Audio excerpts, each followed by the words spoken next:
All right, everybody, good evening, and thanks so much for watching News Now, which is part of Fox10Phoenix.com. It's 5:13 here in Phoenix, Arizona. We are currently taking a live look at the White House. My name is Pilar Arias. I'm going to officially say hello here in just moments, or a moment.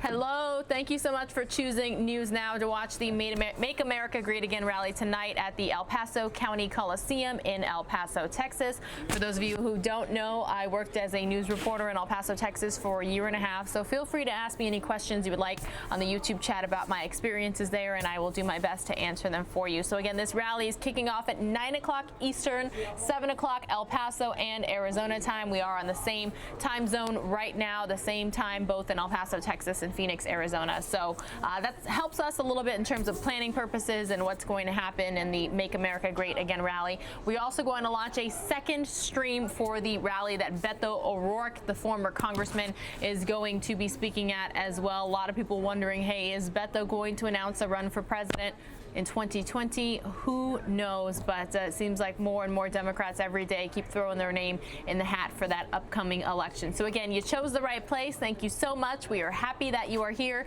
We're going to have the full President Trump rally in El Paso, Texas at the border. And you may have heard me tell Mike Pace earlier today, I don't think you can choose a facility much closer to the border than right there at the El Paso County Coliseum. Just to the south of that building is a highway. It's called the Border Highway. That's the nickname for it in El Paso, Texas. I believe the actual number for it is 375. And then just south of that, you've got the Rio Grande. And then just south of that, right there is Mexico itself. And there is a physical barrier there in the El Paso area. So who knows what you're going to hear tonight? What are you expecting to hear? What do you want to hear? What do you think you'll hear? We're going to have it all for you here on News Now, which is part of Fox10Phoenix.com. Please like, share, subscribe so your friends, your family, your coworkers, your neighbors, everybody you know can join in, not just watch, but join in on the discussion.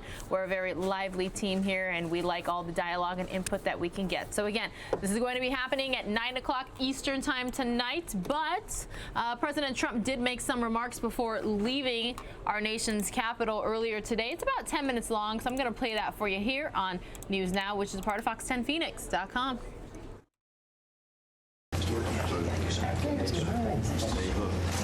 I will. Thank you. Thank you very much. God bless. Thank you for being here. Appreciate it. Bakersfield, California. We appreciate you. It's a good place. Border Sheriff. Thank you very much. The border sheriff, you know about it. Thank you, everybody.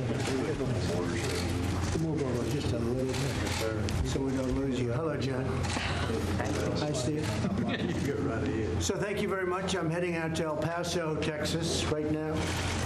And we are going to do a job. We're going to continue to do what we're doing. I think we've made a lot of progress. We've actually started a big portion of wall today in a very important location, and it's going to go up pretty quickly over the next 9 months. That whole area will be finished. It's fully funded. Construction, which I know a lot about, is begun, and it's a much better wall, much stronger wall, and a much less expensive wall than we've been building. And we're going to have a lot of wall being built in the next period of time. I'm with some of the great law enforcement people. A lot of them are friends of mine. I've known them for a long time, and they've been fantastic people, fantastic men and women, and they know what we're up against. We're up against people that want to allow criminals into our society. Now, you explain that one. You know, most things you understand, but they want to allow criminals into our society.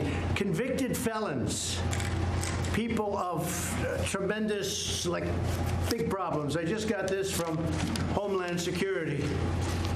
And you look at this, thousands of people. Dangerous drugs, 76,000 people. Then you have traffic offenses. That's not so good, but that's every crime. Assault, 63,000 people. Larceny, 20,000 people. Fraudulent activities, 12,000 people. Burglaries, 12,000 people. These, again, are just a different crime. Robberies. These are the people coming into our country that we are holding and we don't want in our country. and the Democrats want them to go into our country. That's why they don't want to give us what we call the beds. It's much more complicated than beds, but we call them the beds. Robberies, 5,991. Sexual assaults, 6,350.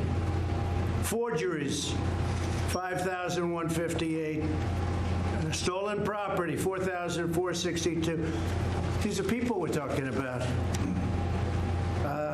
Kidnapping. These are people that kidnap people. The Democrats want them to come into our society. I don't think so. Anybody here would like to have a lot of kidnappers left in our society? I don't think. I won't bother waiting for you to raise your hand, right? No, sir. Kidnappings, 2,085. Homicides, that means murder. Murderers, 2,028. I mean, it's incredible. Sexual offenses, 1,739. Just came out 2 minutes ago. Homeland Security, Department of Homeland Security. I don't know. Maybe we're in a different country than I know of. And we're going to El Paso. We have a line that is very long already. I mean, you see what's going on. And I understand our competitors got a line too, but it's a tiny little line. Of course, they'll make it sound like they had more people than we do. That's not going to happen. But we're going there for a reason. We're going there to keep our country safe. And we don't want murderers and drug dealers and gang members, MS-13, and some of the worst people in the world coming into our country. Now, Mexico has had the worst year they've ever had, almost 40,000 killings in Mexico this year. One of the most unsafe places, unfortunately. We need a wall. And all of the other things are nice to have. But without a wall, it's not going to work. We can have technology, we can have beautiful drones flying all over the place, but it doesn't work without the wall. Now, we need a wall. We can call it anything. We'll call it barriers, we'll call it whatever they want. But now it turns out not only don't they want to give us the money for the wall, they don't want to give us the space to detain murderers, criminals, drug dealers, human smugglers. How bad is that? Human smuggling. People think of that as an ancient art. There are more human smugglers right now, traffickers they call them, than at any time in the history of our world because of the internet, unfortunately. So I'm heading out, and we have a tremendous crowd, like tremendous. They have 75,000 people signed up. I think the arena holds like 8,000 people, unfortunately. I like the old days when I was allowed to make outdoor speeches. It was a lot easier because you could have very big crowds, John. And but we have a tremendous crowd. We have screens on the outside of the arena, so we'll have a lot of people coming. And again, if you look at your own newscast, you'll see people lined up for a long way, a lot of people. Sheriff, would you like to say something? Well, first of all, thank you, Mr. President, Thank you for standing with law enforcement. Thank you, Sheriff. You've given us our footing back. We're very concerned about the fact that we're going to have people being released from prison that should be held. And imagine in any American city, and the president certainly against this, that we would say we're going to put a limit on the number of people that commit burglaries or rapes or what have you. After you reach that limit, we're going to release them back in the neighborhoods. That's what's happening. And the president is absolutely right to be standing in defense of this, in defense of the safety and security of the people of this nation. And we appreciate it, Mr. President. It's happening in our communities, and we appreciate your support. It's horrible. It's not even thinkable. Please, anybody? Yes. Sheriff, please. Mr. President, Vice President, members of the press, no one understands better than sheriffs in this country what's happening to us with the criminality that's coming across the border. This is what we do. This is where we're engaged. If you do anything to cut ICE funding, you devastate our communities. You make law enforcement one of the biggest problems that we'll have. If ICE was to be their funding cut, our communities would be at risk. And this is something that we cannot permit to happen in this country. We understand exactly what these men and women in this country of law enforcement understand very well what's going on in our border. We've got to secure it. Our hats are off to the President, the Vice President, for ensuring the safety of American public. Thank you. Thank you, Sheriff, very much. Appreciate your support. We had a couple of things interestingly happen. Everybody said, let us see the people on the border, the experts, Border Patrol, ICE, all of them, including law enforcement generally, including some of the people standing alongside of me. We want to see them. We want to have a meeting with them. They had the meeting. Everybody said, you need the wall. If you don't have the wall, nothing's going to work. They turned down that suggestion. You heard that. Right. They turned it down. They said, we don't want to hear that suggestion. So the people came up. In some cases, they made long journeys to come up and speak before the committee. They said, we need the wall. It's not going to work without the wall. Technology is just a part of the wall. Without a wall, it doesn't work. And they rejected their expertise. And these are the best people. We brought our best people from all over the country. And they rejected the recommendations from the experts. So that's what we're up against. Does anybody have anything further to say? I mean, all of you folks are with us 1,000%. Mr. President. Yes, please. Please, go ahead. We've got a letter here. I'm going to give it to you. But this is a letter we presented to Congressman Mark Walker from North Carolina today to bring to our other congressmen to let them know that the 3,000 sheriffs represented by the National Sheriff Association oppose any reduction in those ICE feds. Because if so, it would create a dangerous threat to our communities. And what happens at the border doesn't stay at the border. It comes to our communities in Ohio, in Maryland, in North Carolina, in Georgia, Ohio, Utah, across this country. So thank you for everything Thank you. you're doing. Yes, sir. Thank you, Sheriff. Yes, sir. Let me have that letter. I don't want to lose that letter. You know, I have to say before leaving, and again, we're going on the plane. I guess a lot of you are coming on the plane with me to El Paso. ICE is an incredible group of people. They help all of you a lot with some of the most vicious characters you meet anywhere in the world. No matter where you go, you're not going to find worse than the MS-13 gangs and some of these gangs that come over from countries that we don't even know about. And they're very disrespected by the Democrats, and we can't let that happen. They're heroes. And these people will tell you that too.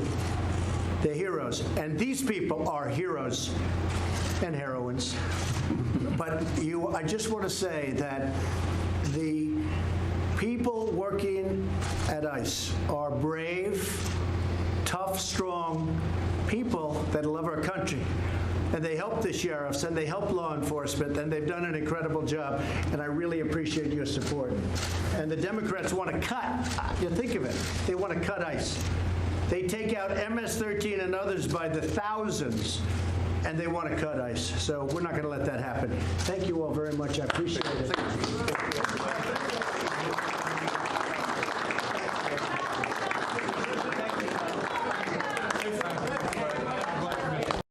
All right, everybody, you heard President Donald Trump there say that he is heading to El Paso, Texas, and we are about an hour and 34 minutes away from his Make America Great Again rally in El Paso, Texas. There's 1,801 of you watching our News Now stream. Feel free to let me know when and if we might need slow mode. And for those who always go, no slow mode, the reason we do it is so we can all see each other's comments and have a very good dialogue, discussion, engaging together. Engaging was the word I was thinking of that whole time, and it couldn't come to me fast enough. But again, we're taking a live look now at the White House in our nation's capital. The president not there, headed to the border instead. What we're going to do here in just moments is we are going to replay the State of the Union from last week, President Trump's address. As soon as I can get the video for you, I will have it for you. We did stream it here on News Now, but some of you might remember when we tried to re-show you something that we have clipped on YouTube, there's ads that pop up. So I'm trying to find a different source for you. Thanks for your patience, your understanding. When and if anything breaks in regards to this visit to El Paso, Texas, we'll have it for you here. But again, thanks so much for being here. Please like, share, subscribe. That way your friends, your family, your coworkers, your neighbors, everybody you know can watch this together.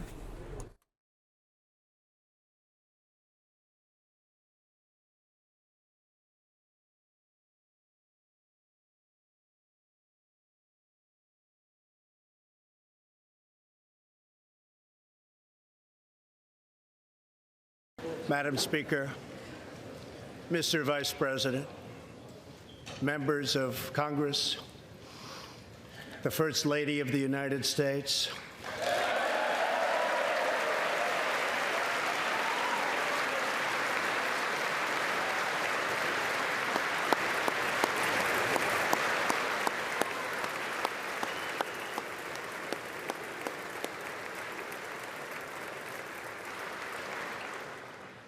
and my fellow Americans. We meet tonight at a moment of unlimited potential. As we begin a new Congress, I stand here ready to work with you to achieve historic breakthroughs for all Americans. Millions of our fellow citizens are watching us now gathered in this great chamber, hoping that we will govern not as two parties, but as one nation.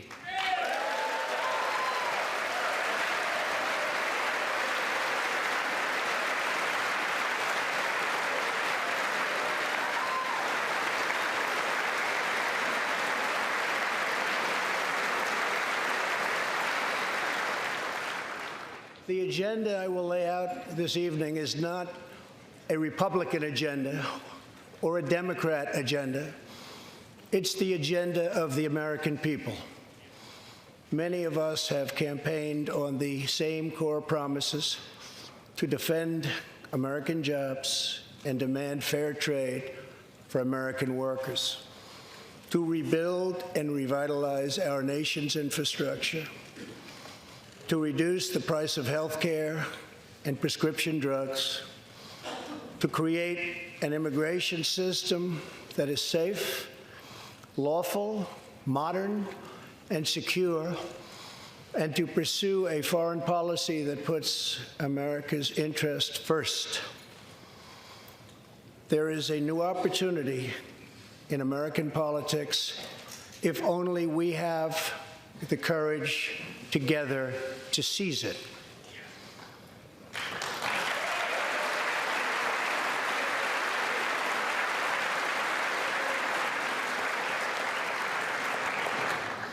Victory is not winning for our party.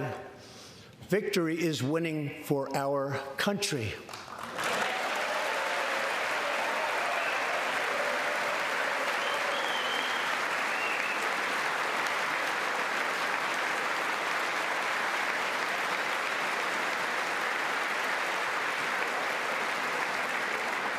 This year, America will recognize two important anniversaries that show us the majesty of America's mission and the power of American pride.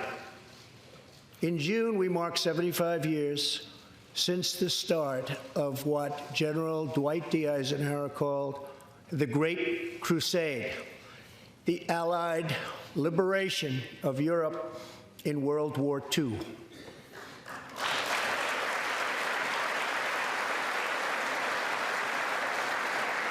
On D-Day, June 6, 1944, 15,000 young American men jumped from the sky, and 60,000 more stormed in from the sea to save our civilization from tyranny.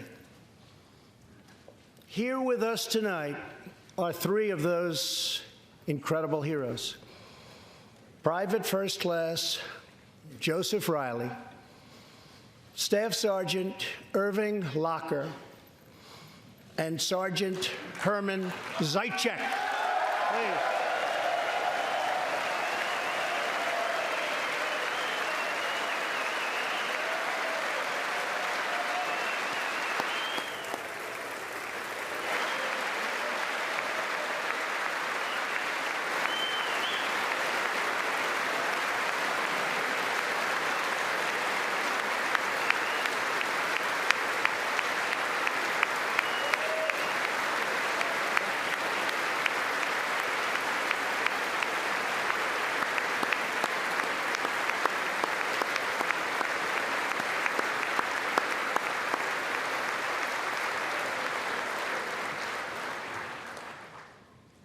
Gentlemen, we salute you.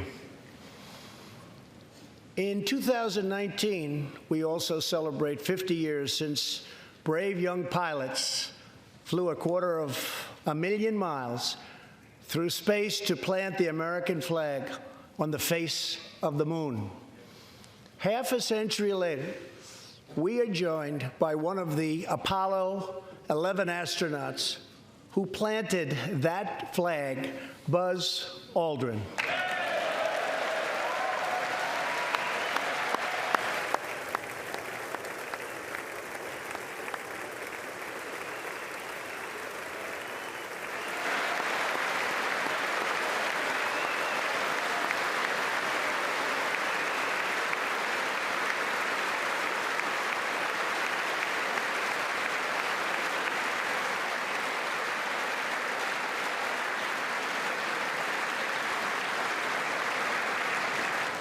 Thank you, Buzz. This year, American astronauts will go back to space on American rockets.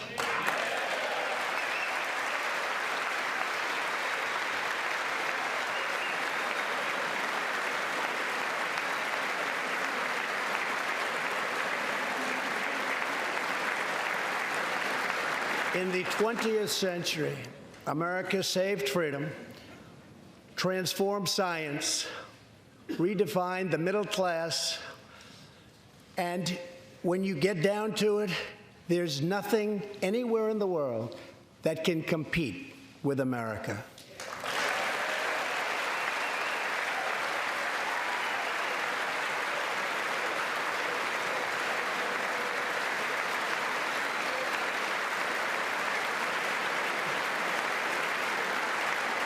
Now we must step boldly and bravely into the next chapter of this great American adventure, and we must create a new standard of living for the 21st century.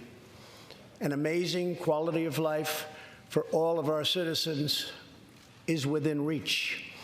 We can make our community safer, our families stronger, our culture richer, our faith deeper, and our middle class bigger and more prosperous than ever before.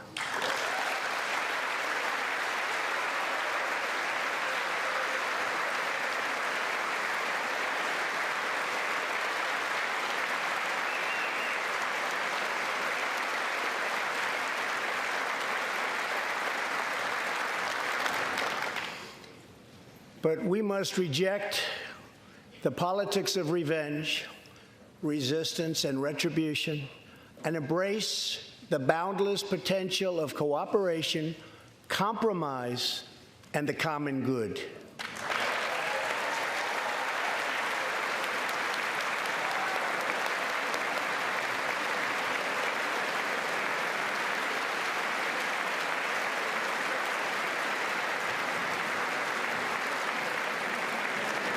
Together, we can break decades of political stalemate. We can bridge old divisions, heal old wounds, build new coalitions, forge new solutions, and unlock the extraordinary promise of America's future. The decision is ours to make. We must choose between greatness or gridlock, results or resistance, vision or vengeance, incredible progress or pointless destruction. Tonight, I ask you to choose greatness.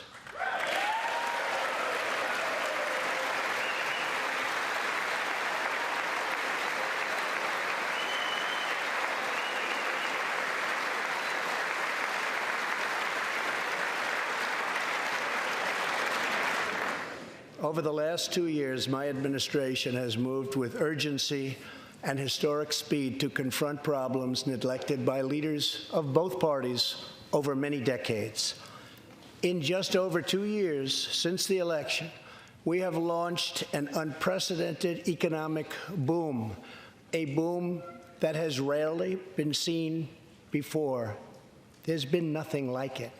We have created 5.3 million new jobs, and importantly added 600,000 new manufacturing jobs, something which almost everyone said was impossible to do. But the fact is, we are just getting started.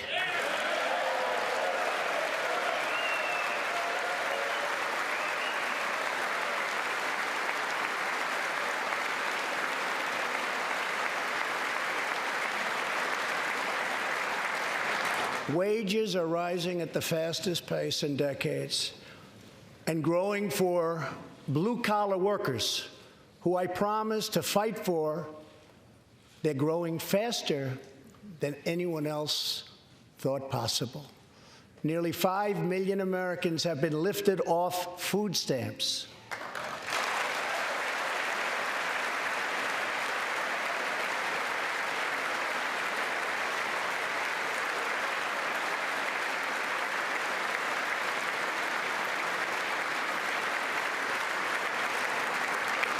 The U.S. economy is growing almost twice as fast today as when I took office.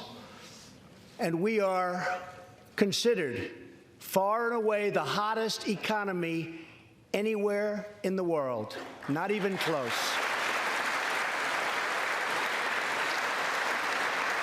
Unemployment has reached the lowest rate in over half a century.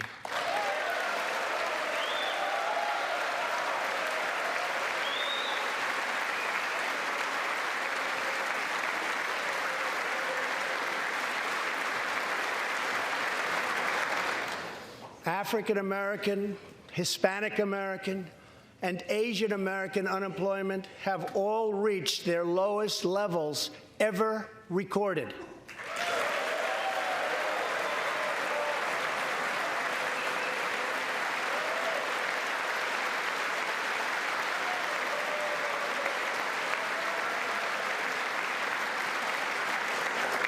Unemployment for Americans with disabilities has also reached an all-time low.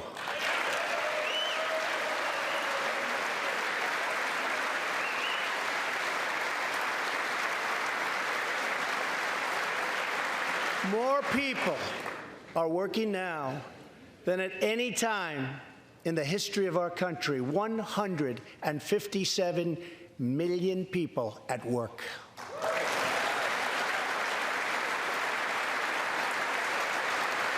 We passed a massive tax cut for working families and doubled the child tax credit.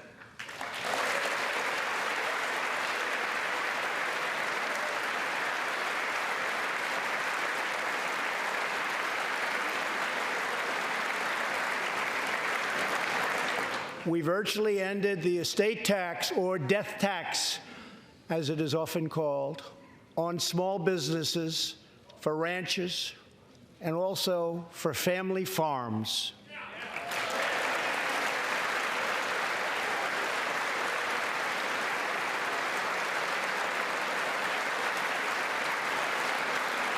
We eliminated the very unpopular Obamacare individual mandate penalty.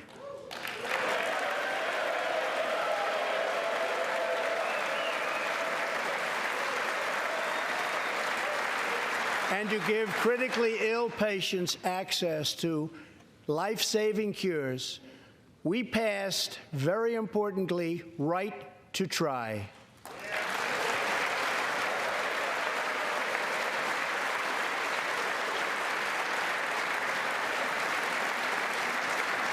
My administration has cut more regulations in a short period of time than any other administration during its entire tenure.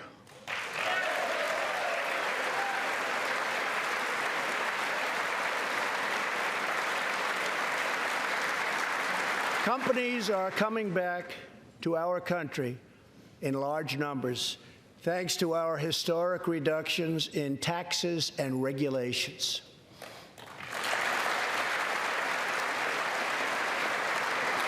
And we have unleashed a revolution in American energy. The United States is now the #1 producer of oil and natural gas anywhere in the world.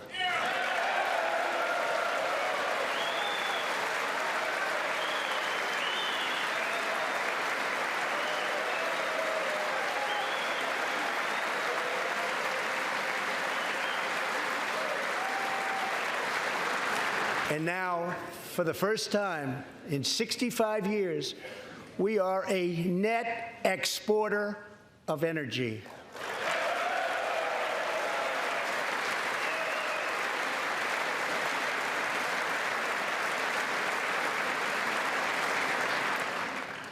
After 24 months of rapid progress, our economy is the envy of the world. Our military is the most powerful on earth by far, and America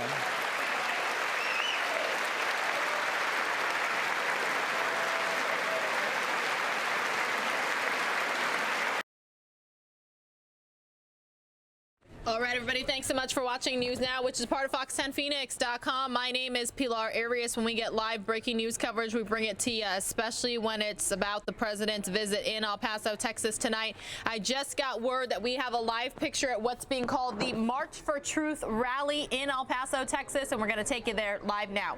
Of our hospitality centers, and after dinner they were sitting there on couches talking among themselves about what they had gone through.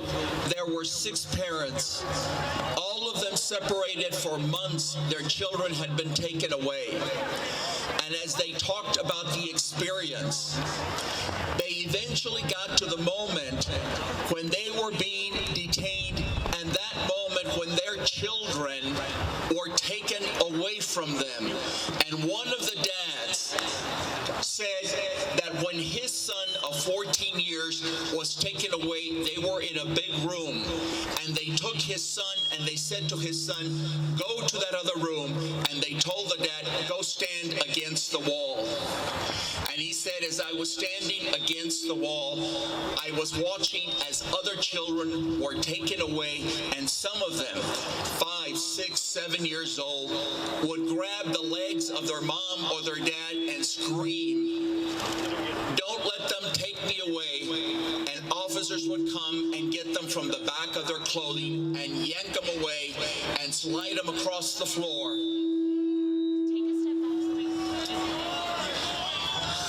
I want us to remember that that was done in our name. That is our responsibility to bring to an end.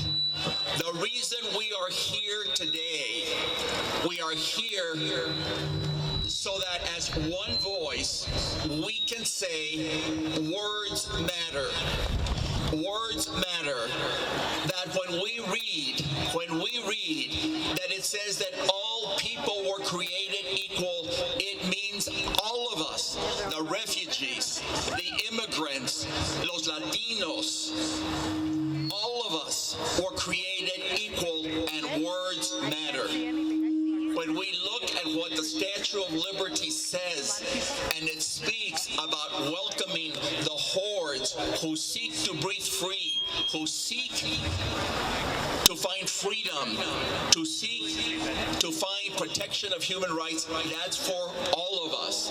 The task ahead for us is very challenging. Donald Trump didn't get elected president by himself. He got elected president because we still have a great deal of work to do.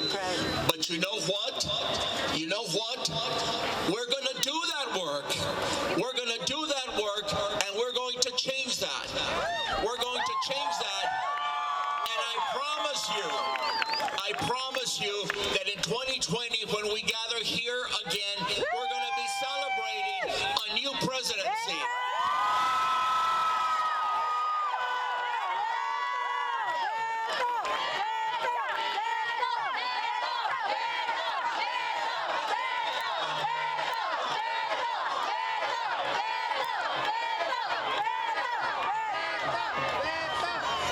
Ahora queremos presentar a Verónica Escobar.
in the middle of that pain.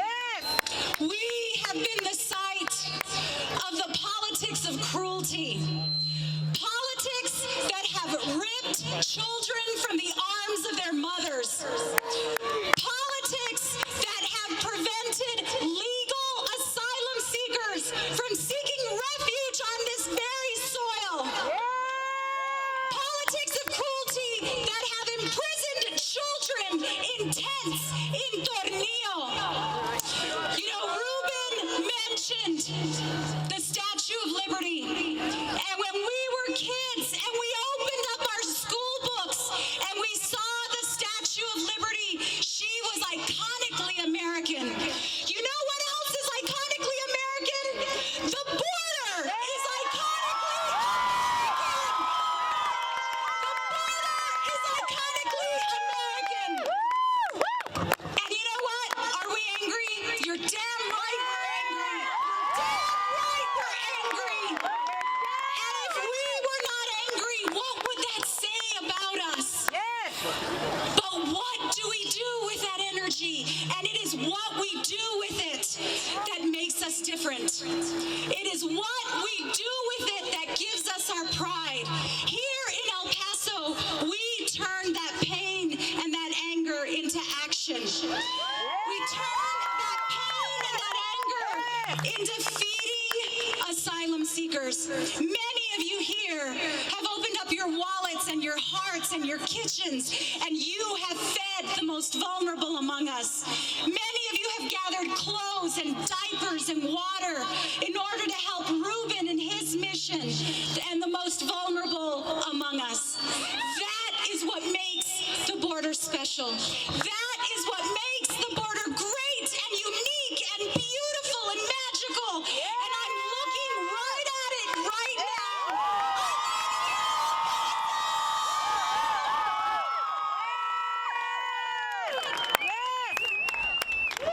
Now, listen. Let's welcome one of our leaders, one of our national figures,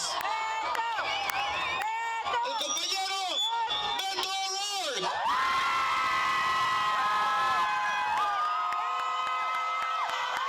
El Paso.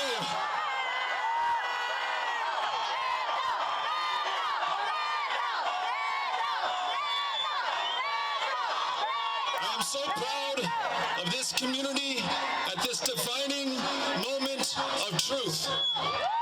With the eyes of this country are on us now, here we are at the center of the U.S. Mexico border, at the center of the conversation about the future of the border, of immigration, of our relationship with Mexico. And it is going to be the people of the border, those of us who live here, the fronterizos who call El Paso and Ciudad Juarez home, the largest binational community in the Western Hemisphere, who will write the next chapter in the history of this great country, who will ensure that our laws and our language and our leaders match our values, our experience, and what we know to be great for this great country. I want to thank the organizers today who made this happen, whose lead we are following right now. Border Network for Human Rights. You want to know why El Paso is one of the safest cities anywhere in this country? And why it's been one of the safest cities for 20 years counting? It's not because of walls. It's not because of militarization. It's because of organizations like BNHR, who work with the community, who work with the most vulnerable in this community, who connect with law enforcement and make sure that we peacefully resolve our differences, that we treat every single one of us as a human being with the dignity and respect that they deserve. That's what makes us safe here in El Paso.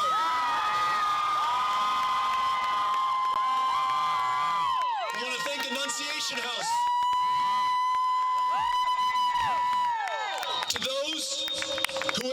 led the most violent countries in this hemisphere, in the world, leaving violence and brutality and death and murder, doing what any single one of us faced with the same situation would do if we were in their place. They, when they come here at their most desperate and vulnerable moment, perhaps separated, perhaps their children kept in cages, at the moment of reunification, with not a penny to their name, no prospect to look forward to. It is Annunciation House that looks after them, that welcomes them into their shelters to show them this country at its absolute best. To the El Paso Women's March, to Claudia Yoli, to Wendy Davis, to Veronica Escobar, the best member of Congress this community has ever seen, the best member of Congress out there. I am so proud and grateful to stand with all of you. And I'm so grateful that every single one of you came out here tonight. You make El Paso proud, and you make this country proud.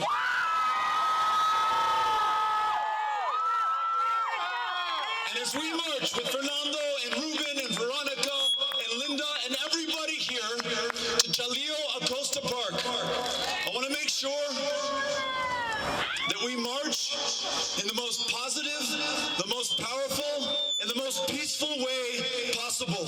Let's be good to one another and good to everyone we meet. We'll see you over there at the park. Thank you all.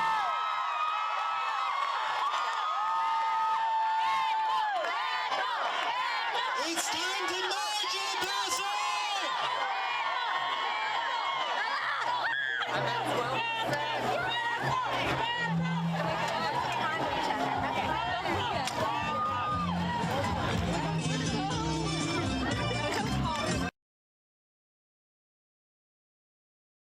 And just like that, we lost that live picture, so we're going to go back to replaying the State of the Union.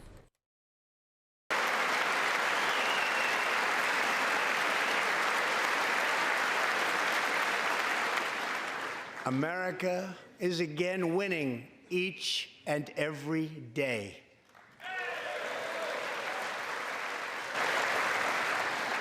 Members of Congress, the state of our union is strong.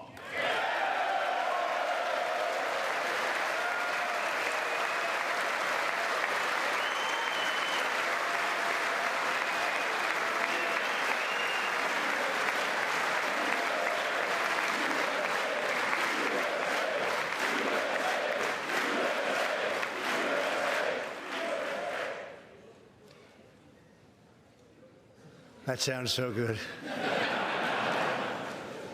Our country is vibrant, and our economy is thriving like never before.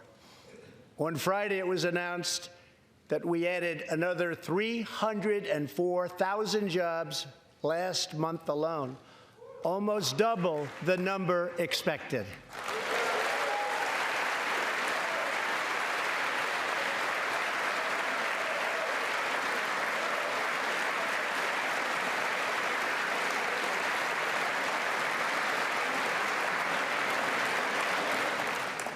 An economic miracle is taking place in the United States, and the only thing that can stop it are foolish wars, politics, or ridiculous partisan investigations.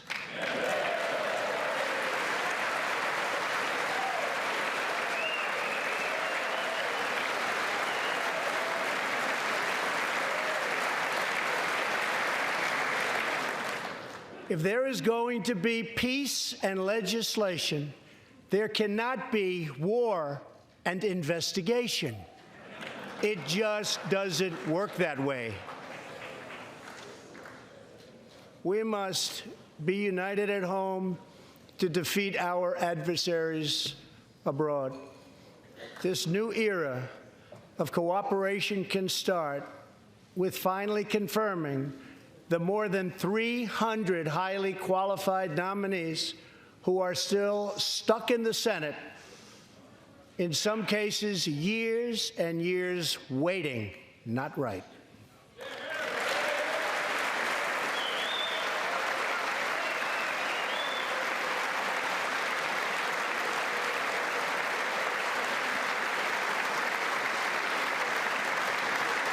The Senate has failed to act on these nominations, which is unfair to the nominees and very unfair to our country. Now is the time for bipartisan action. Believe it or not, we have already proven that that's possible. In the last Congress, both parties came together to pass unprecedented legislation to confront the opioid crisis, a sweeping new farm bill, historic VA reforms, and after 4 decades of rejection, we passed VA accountability so that we can finally terminate those who mistreat our wonderful veterans.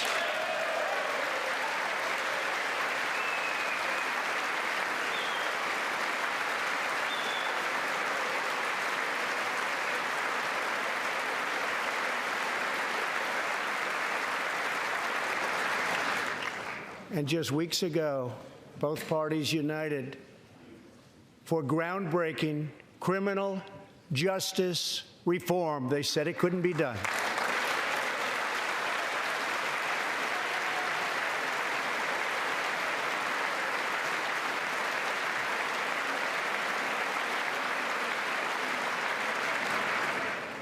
Last year, I heard through friends the story of Alice Johnson.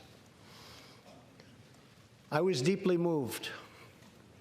In 1997, Alice was sentenced to life in prison as a first-time nonviolent drug offender.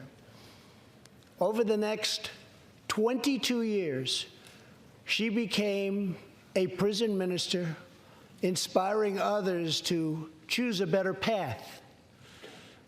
She had a big impact on that prison population and far beyond. Alice's story underscores the disparities and unfairness that can exist in criminal sentencing and the need to remedy this total injustice. She served almost that 22 years and had expected to be in prison for the remainder of her life. In June, I commuted Alice's sentence.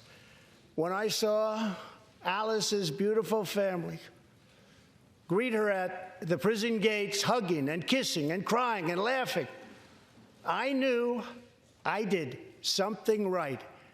Alice is with us tonight, and she is a terrific woman. Terrific. Alice, please.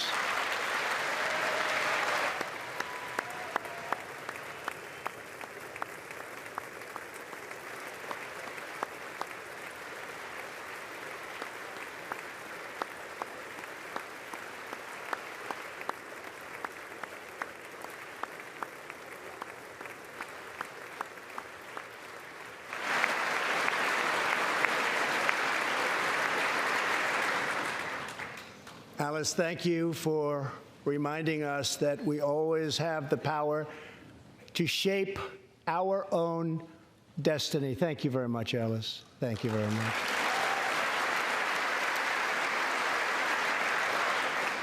Inspired by stories like Alice's, my administration worked closely with members of both parties to sign the First Step Act into law.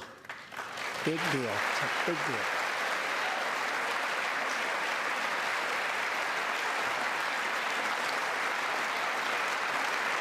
This legislation reformed sentencing laws that have wrongly and disproportionately harmed the African American community.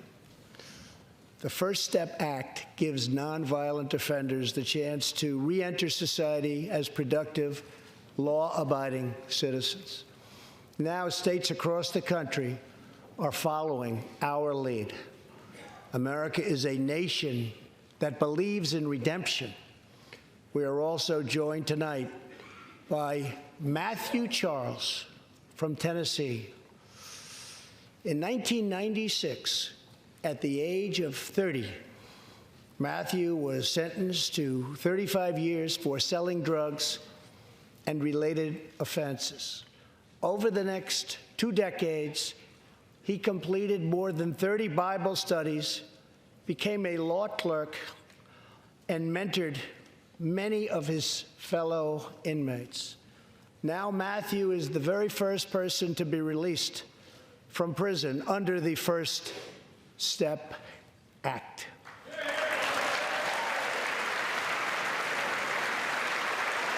Matthew, please.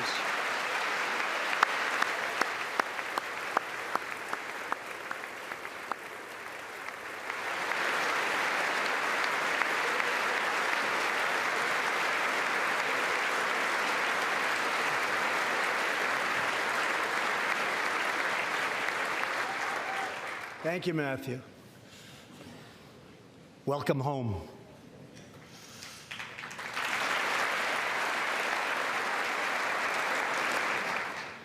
Now, Republicans and Democrats must join forces again to confront an urgent national crisis. Congress has 10 days left to pass a bill that will fund our government, protect our homeland, and secure our very dangerous southern border. Now is the time for Congress to show the world that America is committed to ending illegal immigration and putting the ruthless coyotes, cartels, drug dealers, and human traffickers out of business.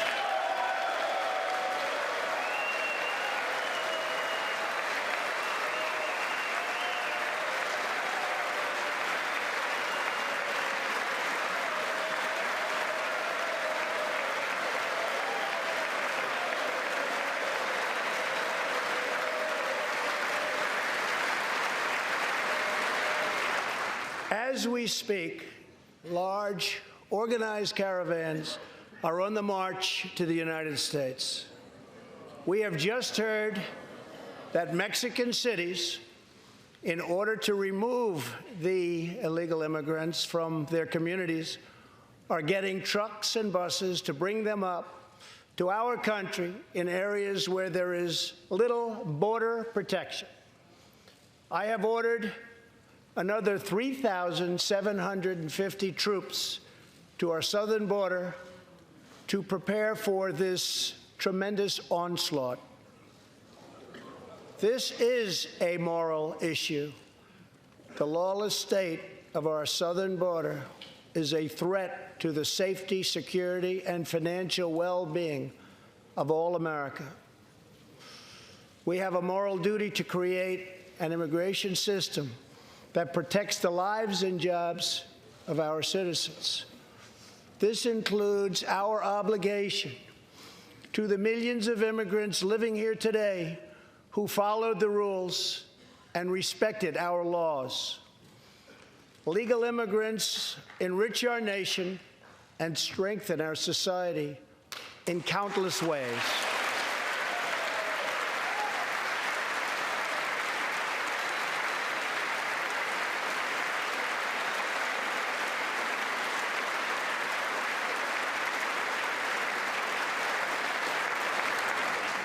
I want people to come into our country in the largest numbers ever, but they have to come in legally.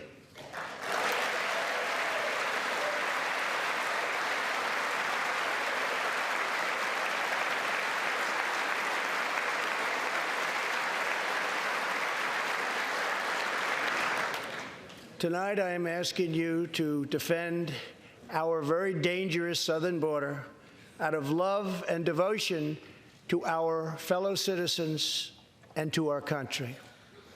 No issue better illustrates the divide between America's working class and America's political class than illegal immigration. Wealthy politicians and donors push for open borders while living their lives behind walls and gates and guards.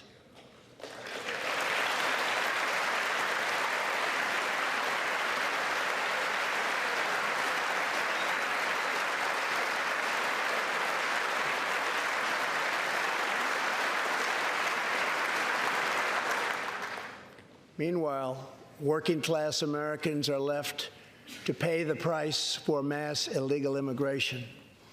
Reduced jobs, lower wages, overburdened schools, hospitals that are so crowded you can't get in, increased crime, and a depleted social safety net. Tolerance for illegal immigration is not compassionate. It is actually very cruel.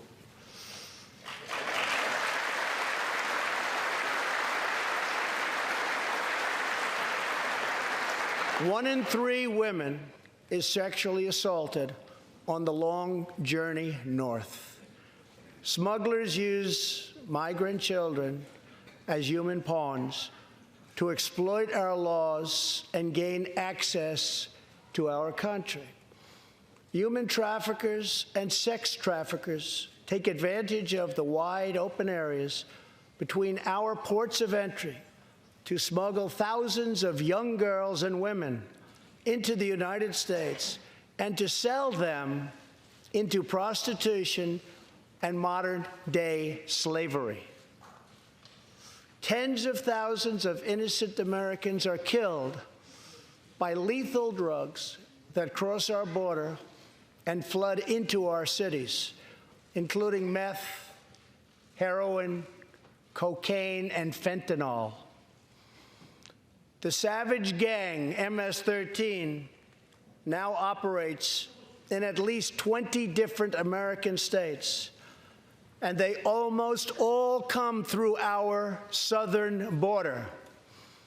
Just yesterday, an MS-13 gang member was taken into custody for a fatal shooting on a subway platform in New York City.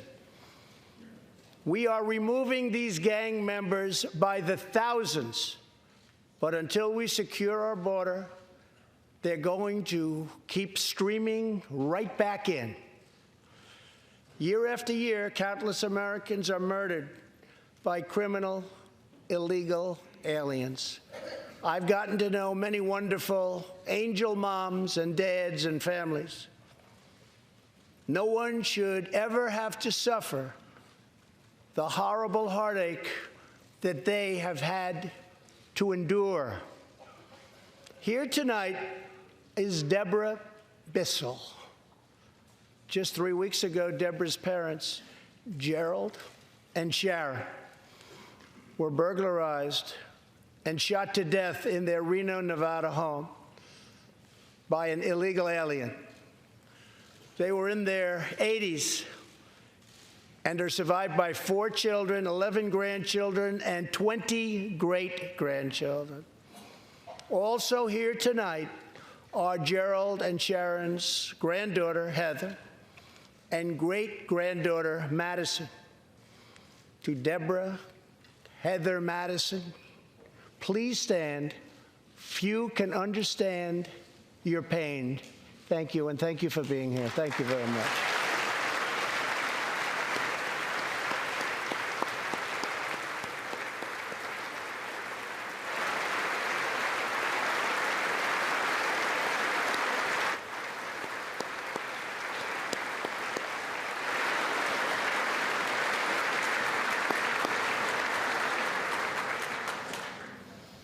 I will never forget, and I will fight for the memory of Gerald and Sharon, that it should never happen again. Not one more American life should be lost because our nation failed to control its very dangerous border. In the last 2 years, our brave ICE officers made 266,000 arrests of criminal aliens, including those charged or convicted of nearly 100,000 assaults, 30,000 sex crimes, and 4,000 killings or murders.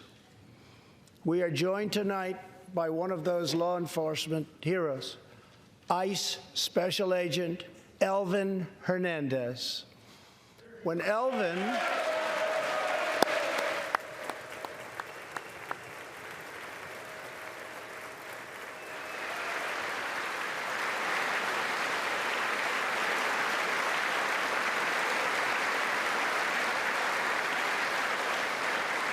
Thank you. When Elvin was a boy, he and his family legally immigrated to the United States from the Dominican Republic. At the age of 8, Elvin told his dad he wanted to become a special agent. Today, he leads investigations into the scourge of international sex trafficking. Elvin says that if I can make sure these young girls get their justice, I've really done my job.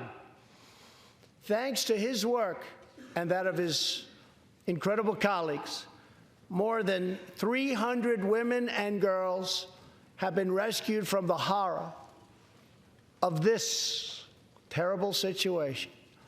And more than 1,500 sadistic traffickers have been put behind bars.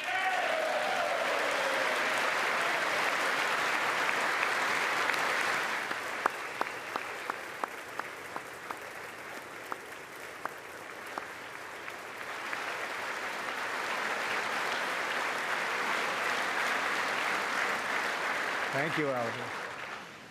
We will always support the brave men and women of law enforcement. And I pledge to you tonight that I will never abolish our heroes from ICE. Thank you.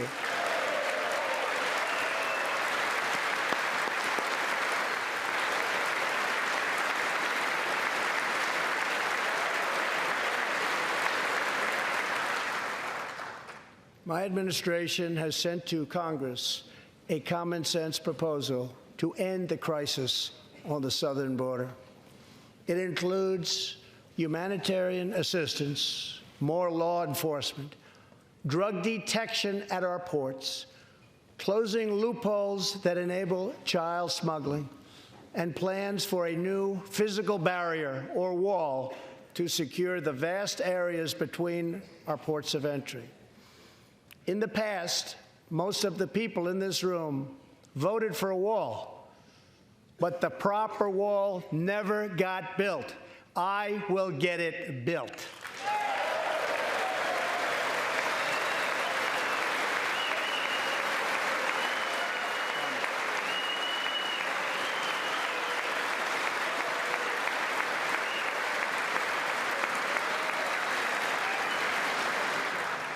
This is a smart, strategic, see-through steel barrier, not just a simple concrete wall. It will be deployed in the areas identified by the border agents as having the greatest need, and these agents will tell you where walls go up, illegal crossings go way, way down.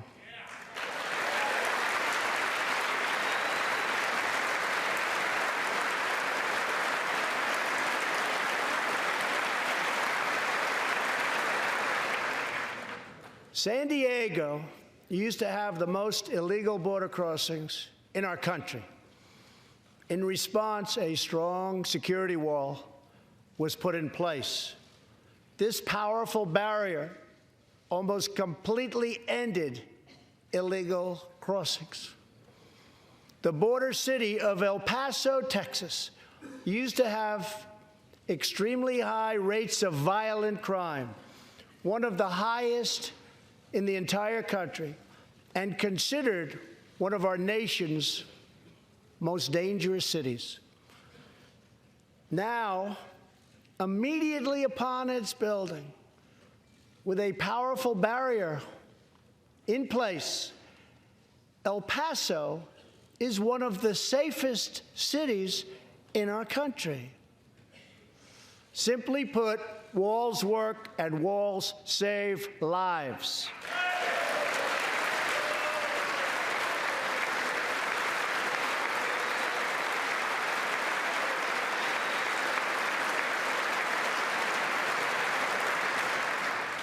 So let's work together, compromise, and reach a deal that will truly make America safe. As we work to defend our people's safety, we must also ensure our economic resurgence continues at a rapid pace. No one has benefited more from our thriving economy than women, who have filled 58% of the newly created jobs last year.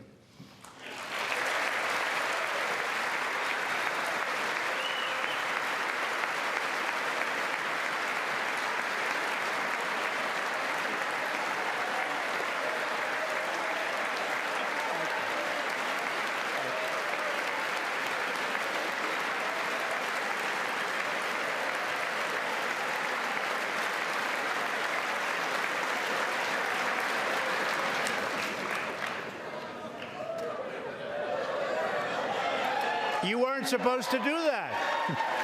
Thank you very much. Thank you very much. All Americans can be proud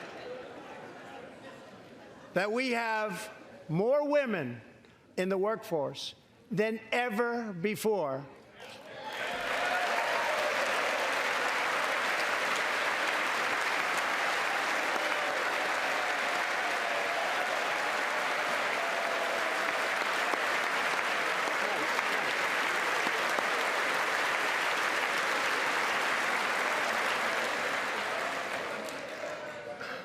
Don't sit yet. You're going to like this. And exactly 1 century after Congress passed the constitutional amendment giving women the right to vote, we also have more women serving in Congress than at any time before.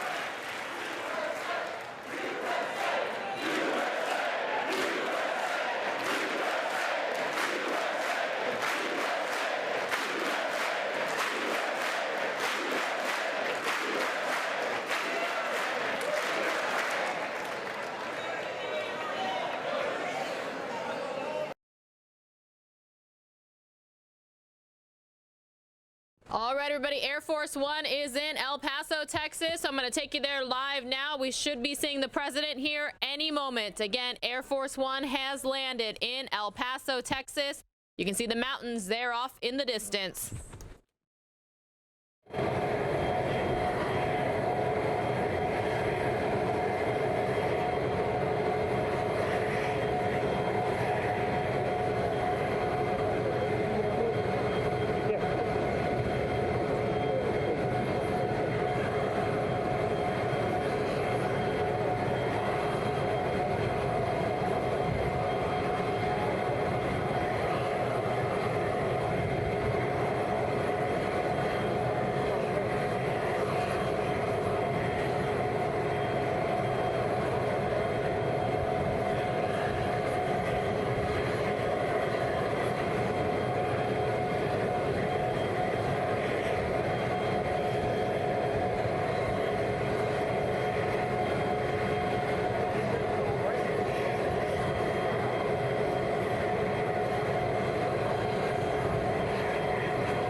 All right, everybody, lots of camera movement there, but you just saw President Donald Trump land in El Paso, Texas. We're going to continue to listen in on our State of the Union replay while we wait for the Make America Great Again rally to start in about 34 minutes. That's great. Really great. And congratulations. That's great. As part of our commitment to improving opportunity for women everywhere, this Thursday, we are launching the first ever government-wide initiative focused on economic empowerment for women in developing countries. To build on,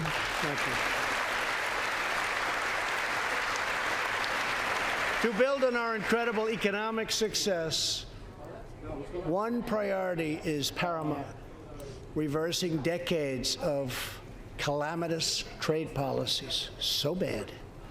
We are now making it clear to China that after years of targeting our industries and stealing our intellectual property, the theft of American jobs and wealth has come to an end.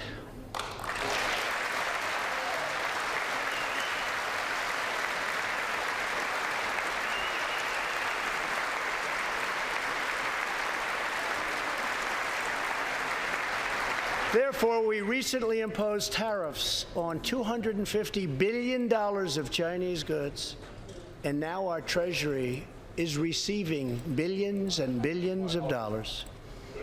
But I don't blame China for taking advantage of us. I blame our leaders and representatives for allowing this travesty to happen. I have great respect for President Xi, and we are now working on a new trade deal with China. But it must include real structural change to end unfair trade practices, reduce our chronic trade deficit, and protect American jobs.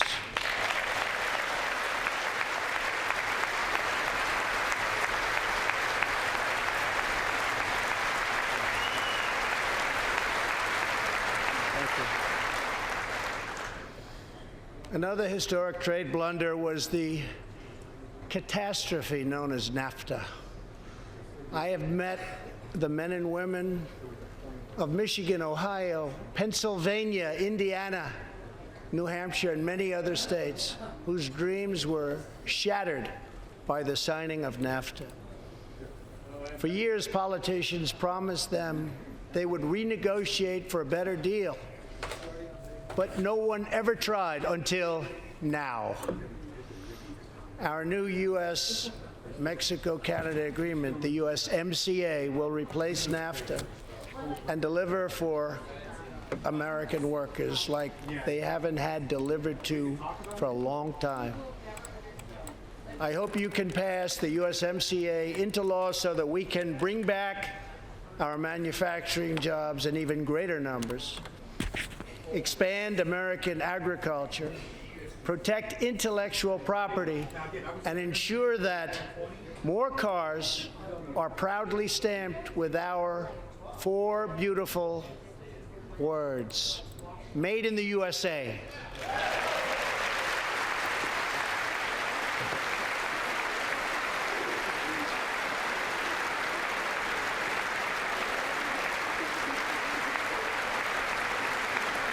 Tonight, I am also asking you to pass the United States Reciprocal Trade Act so that if another country places an unfair tariff on an American product, we can charge them the exact same tariff on the exact same product that they sell to us.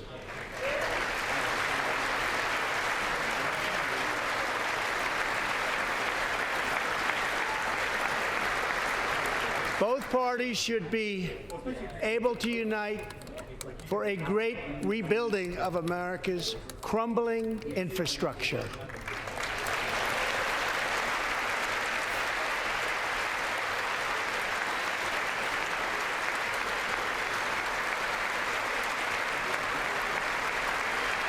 I know that Congress is eager to pass an infrastructure bill, and I am eager to work with you on legislation to deliver new and important infrastructure investment, including investments in the cutting-edge industries of the future.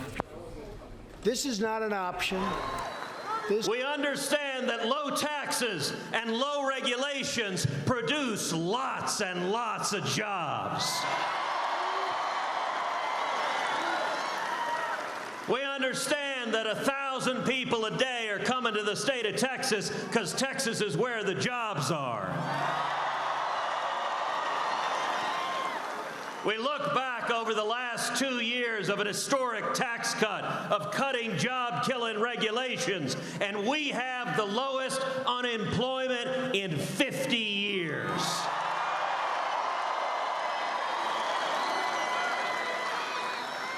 We have the lowest African-American unemployment ever recorded.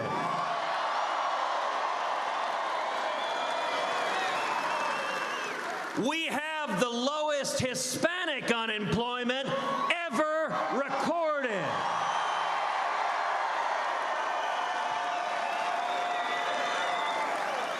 Now, for whatever reason, our friends in the media don't like to tell you that. They don't like to focus on the fact that all across the country, wages are going up. And the #1 state for families' wages increasing is the great state of Texas.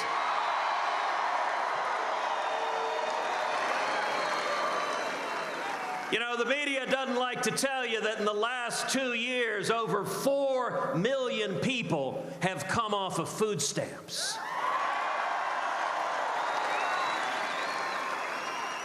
Have gone from being dependent on the government for the basic needs of life to having the dignity of having a job.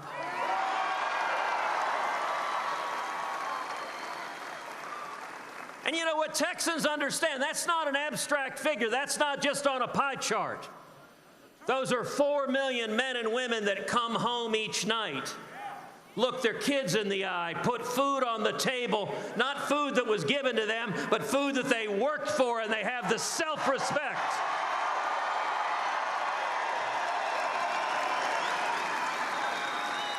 of working towards the American dream. The people of Texas understand freedom works. And when it comes to immigration, we understand something very, very simple. It is time to build the wall.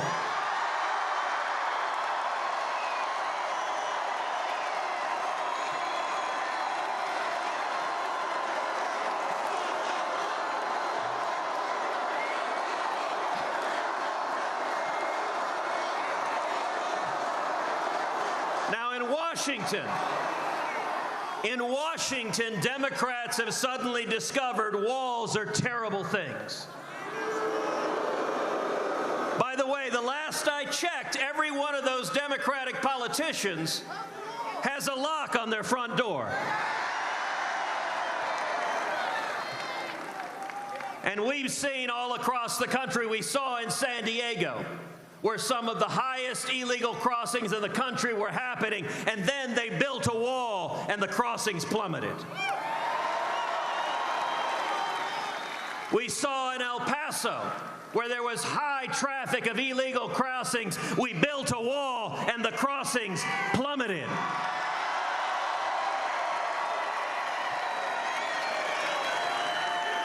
And now we've seen the highest traffic crossing point is now further south in the Rio Grande Valley. It's not complicated what we need to do, which is stop the human traffickers, stop the drug traffickers, and build the wall.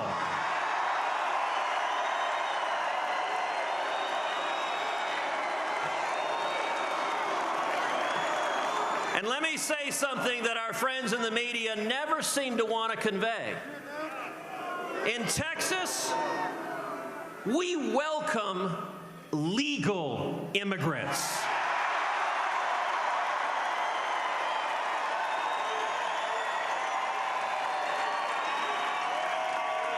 is the right way to come to this country, which is you stand in line, you follow the rules, and you come here seeking the American dream.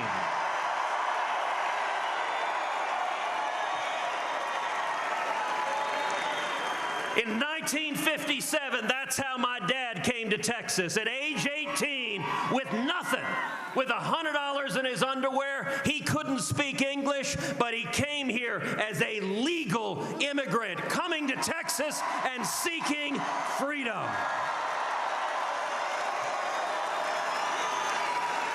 This is basic common sense. This is protecting our communities, protecting our families, protecting our country. And I say to the Democrats in Washington, let go of the hate. Let go of the anger. Stop sitting there as you did on the State of the Union, arms crossed, refusing to applaud for low unemployment. To the Democrats in Washington, the path forward is not open borders and socialism. The path is securing the borders, protecting our nation, defending freedom, more jobs, more opportunity, and more hope going forward.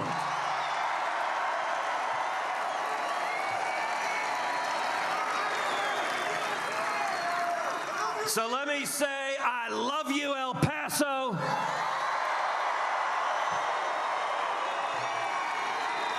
I'm proud to be back. And in just a few minutes, all of us are going to welcome the 45th President of the United States.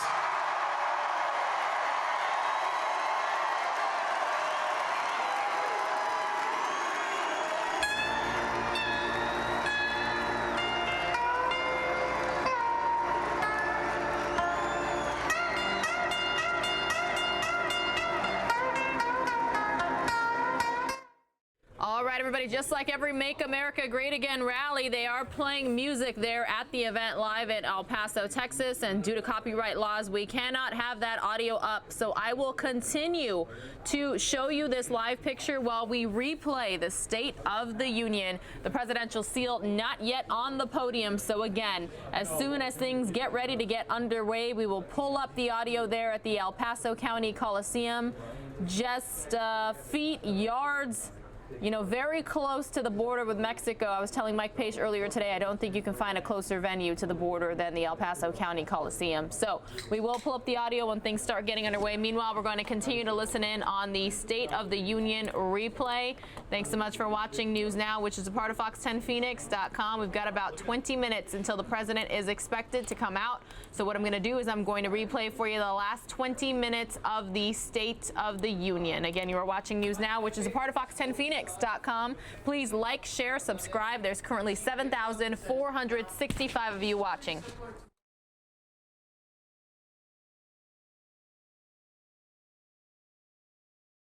Of abject poverty and despair.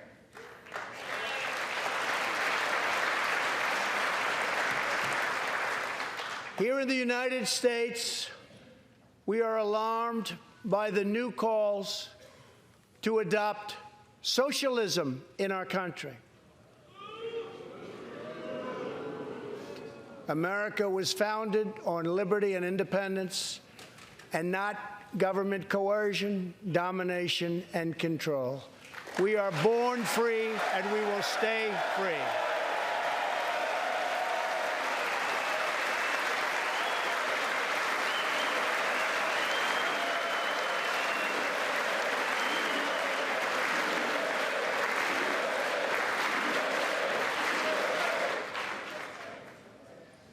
Tonight, we renew our resolve that America will never be a socialist country.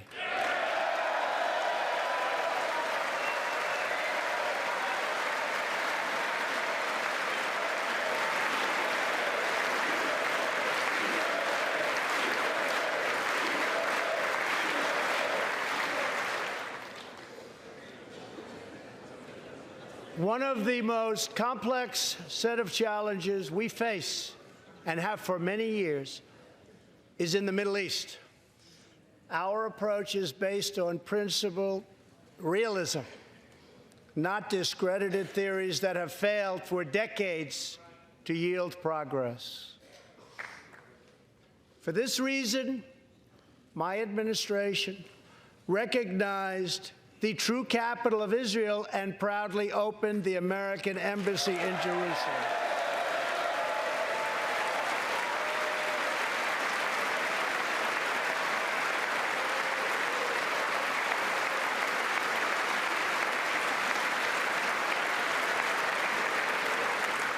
Our brave troops have now been fighting in the Middle East for almost 19 years. In Afghanistan and Iraq, nearly 7,000 American heroes have given their lives. More than 52,000 Americans have been badly wounded. We have spent more than $7 trillion in fighting wars in the Middle East. As a candidate for president, I loudly pledged a new approach. Great nations do not fight endless wars.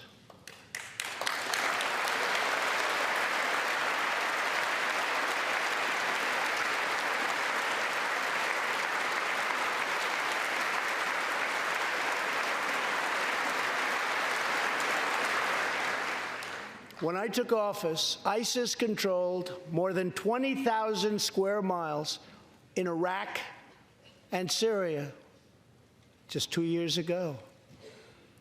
Today, we have liberated virtually all of the territory from the grip of these bloodthirsty monsters. Now, as we work with our allies to destroy the remnants of ISIS, it is time to give our brave warriors in Syria a warm welcome home. I have also accelerated our negotiations to reach, if possible, a political settlement in Afghanistan. The opposing side is also very happy to be negotiating. Our troops have fought with unmatched valor, and thanks to their bravery, we are now able to pursue a possible political solution to this long and bloody conflict.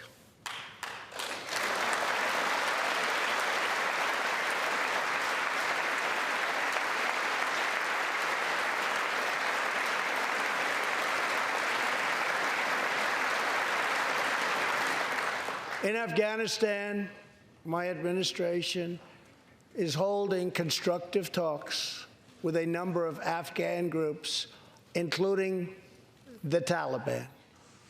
As we make progress in these negotiations, we will be able to reduce our troops' presence and focus on counterterrorism, and we will indeed focus on counterterrorism.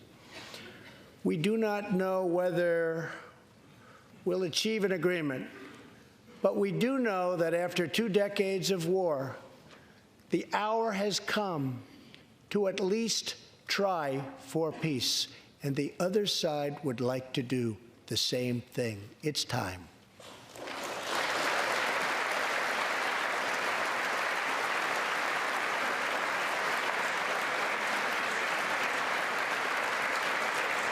Above all, friend and foe alike must never doubt this nation's power and will to defend our people. 18 years ago, violent terrorists attacked the USS Cole, and last month, American forces killed one of the leaders of that attack.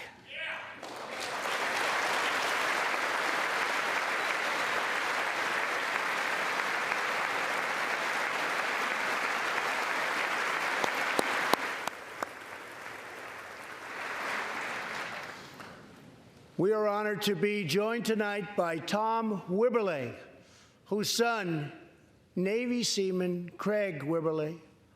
was one of the 17 sailors we tragically lost.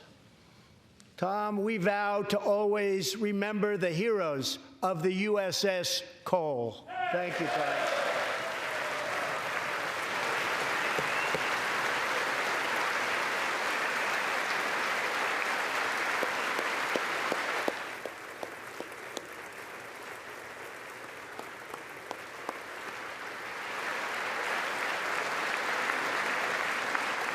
My administration has acted decisively to confront the world's leading state sponsor of terror, the radical regime in Iran. It is a radical regime. They do bad, bad things. To ensure this corrupt dictatorship never acquires nuclear weapons, I withdrew the United States from the disastrous Iran nuclear deal.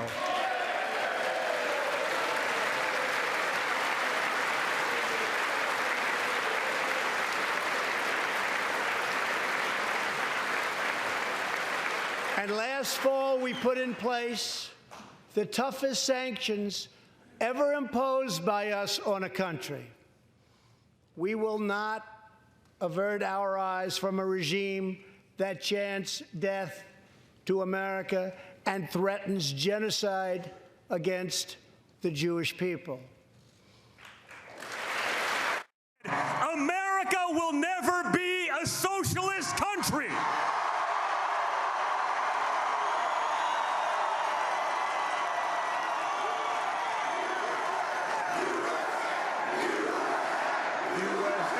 USA, USA, USA.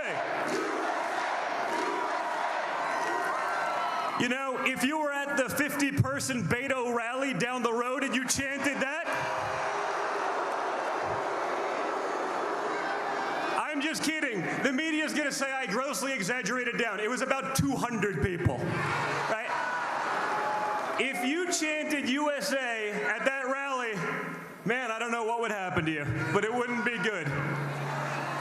I'd have been more impressed if he had the guts to go do his rally over on the Juarez side, on the other side of the wall.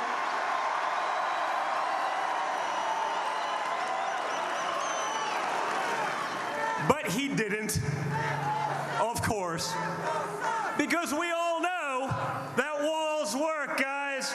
You saw what it did here. You see what it does everywhere. You see our politicians hiding behind armed guards and walls. Why can't we have them to protect our own people?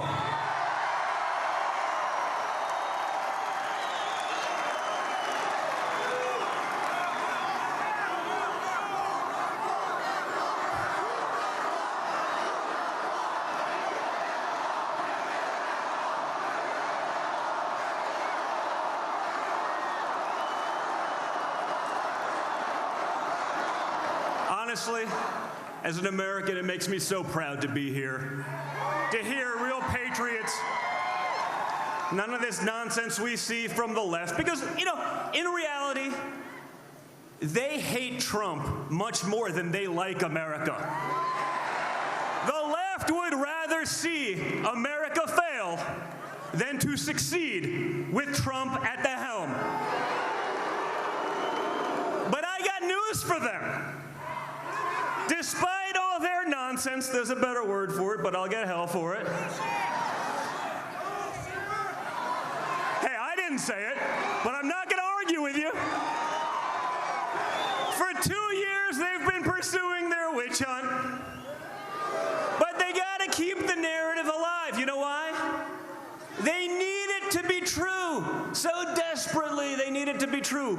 Because they don't want someone from the outside. Someone who will challenge the establishment. Someone who will actually fight for real Americans for a change. They don't want that. Because in 2 years of Trump, they actually have wins for the American people. How about this? How about name one, just one. I'll even let the media respond, because, you know, they're not on our side. How about Name one economic metric where we are not better off today than we are under failed Obama's presidency. Name one. Now, quiet down for a second because I don't hear anything. Because there isn't one.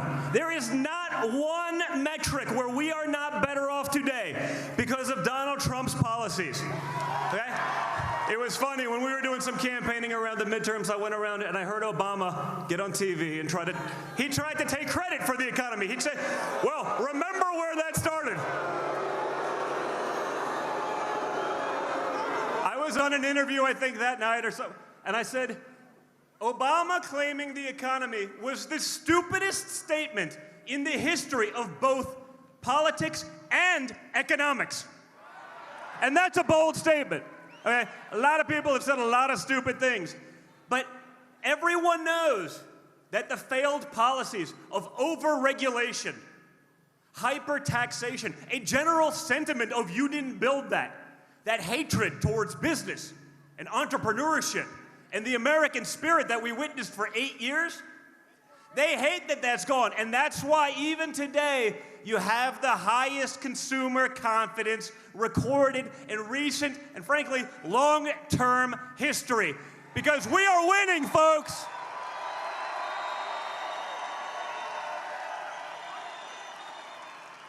The left at this point, you know what they are?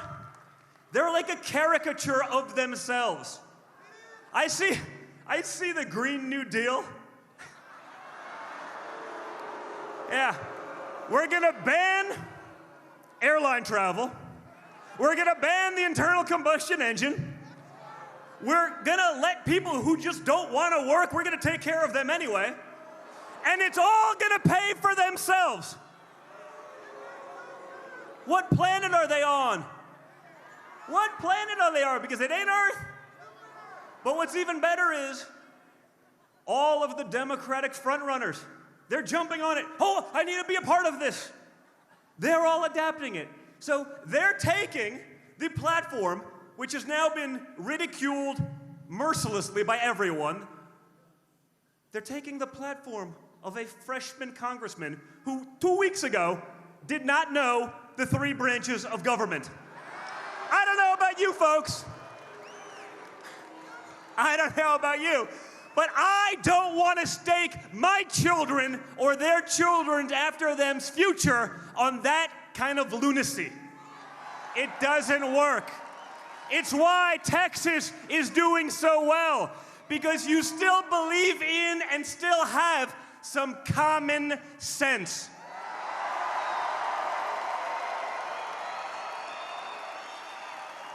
But it's hard, guys, because we live in a world where common sense ain't so common anymore. I'm watching Bob Menendez today say, illegal aliens convicted of DUIs, they should just be released because God forbid we get rid of criminals. Think of these policies. I have a feeling, I could be wrong, but I know him pretty well. You'll hear more about those later on from someone even better at this than me. But I really just wanted to come out and say thank you. Thank you for being in this fight. Thank you for making it known how many deplorables there are out there.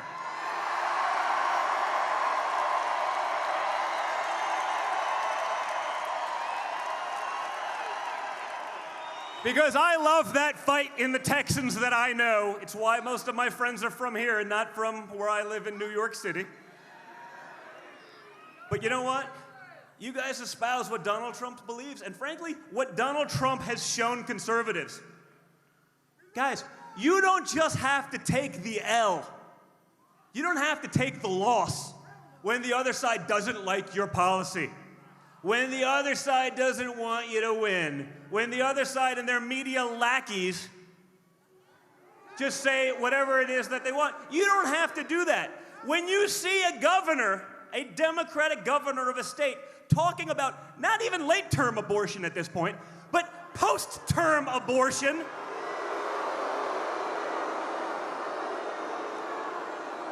You know what post-term abortion is, right? That means it's a baby and it's alive. But we're going to get rid of it now. When you hear these being the policies pushed by the leading frontrunners on the other side, you have to wonder where the hell their moral compass is. Because I don't think they have one. They're fighting more for illegal aliens than they are for the American people. Why is that? Because they need their votes. They need you to be dependent on them.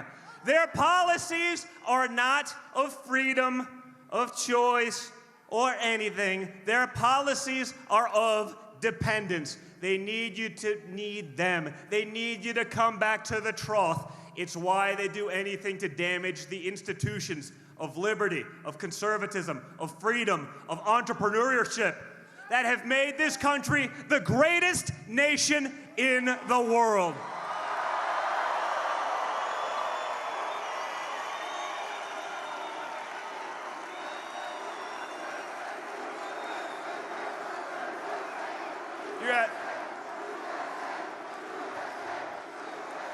And you know what I love? I love seeing some young conservatives, because I know it's not easy. Right? Keep up that fight. Bring it to your schools. You don't have to be indoctrinated by these loser teachers that are trying to sell you on socialism from birth. You don't have to do it. Because you can think for yourselves. They can't. So, again, guys, thank you for being here. Thank you for believing in this country, in freedom, in America, in the Constitution. All these things the other side seems to forget or certainly want to, because when I see the response here, when I see this crowd, I know that America is live and well, and we're going to give them hell in 2020. Thank you very much, Texas! Thank you!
Christ had his moment of doubt and pain.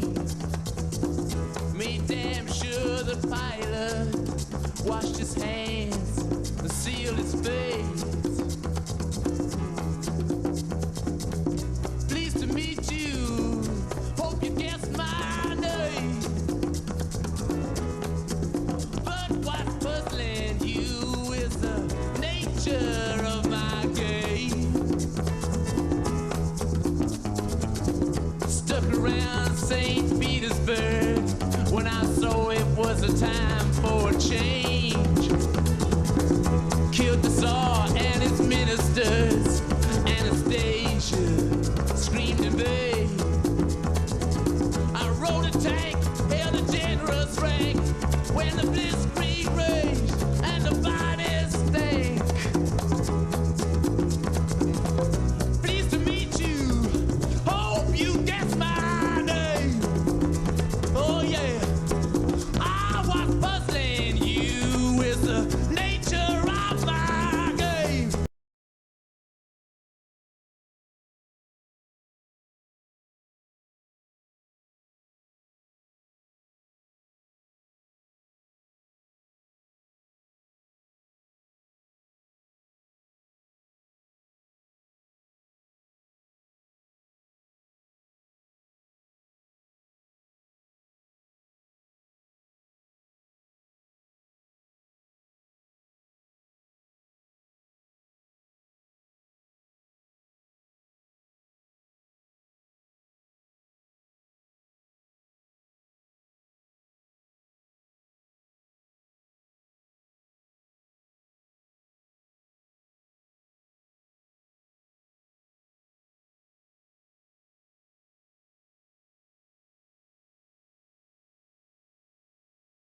There is sound, everybody. I promise, I promise. There's currently 12,120 of you watching News Now, which is part of fox10phoenix.com. Thanks so much for choosing us to watch this Make America Great Again rally in El Paso, Texas. You may or may not have heard a budget deal has been reached, so that is likely what the holdup is here with the president. He's about 13 minutes late coming out here at the El Paso County Coliseum. Normally, we cannot and should not play that music, even though they're at rallies due to copyright laws. So the audio is going to be down until the president comes out here. But I did want to speak. I did want to let you know we do have sound. There is sound, so don't go anywhere. We will certainly have this rally for you in its entirety. Again, you are watching News Now, which is a part of fox10phoenix.com. Thank you so much for being here.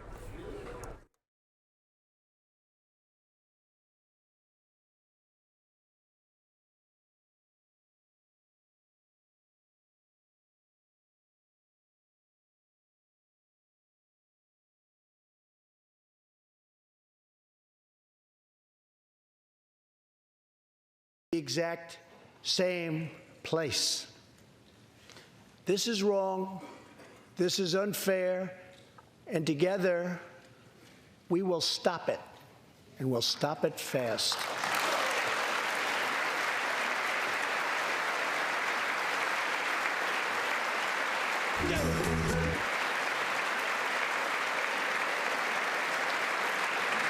I am asking Congress to pass legislation that finally takes on the problem of global freeloading and delivers fairness and price transparency for American patients, finally.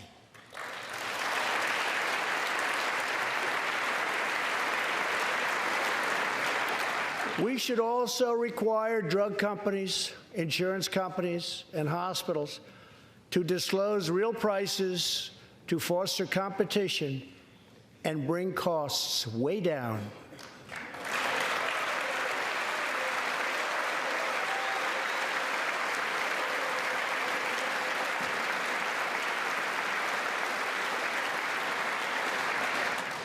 No force in history has done more to advance the human condition than American freedom. In recent years,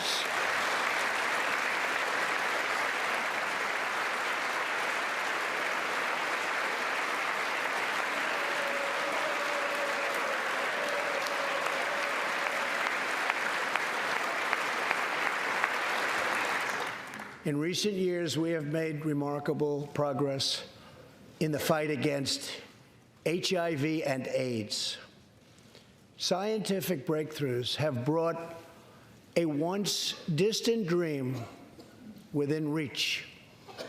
My budget will ask Democrats and Republicans to make the needed commitment to eliminate the HIV epidemic in the United States within 10 years. We have made incredible strides, incredible.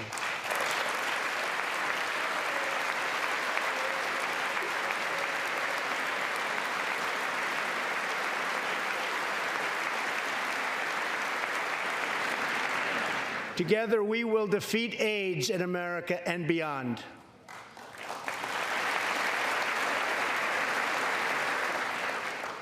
Tonight, I am also asking you to join me in another fight that all Americans can get behind, the fight against childhood cancer.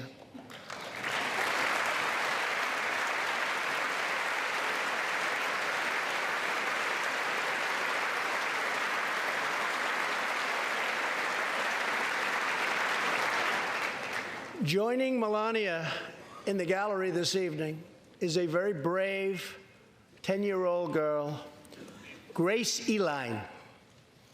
Every birthday,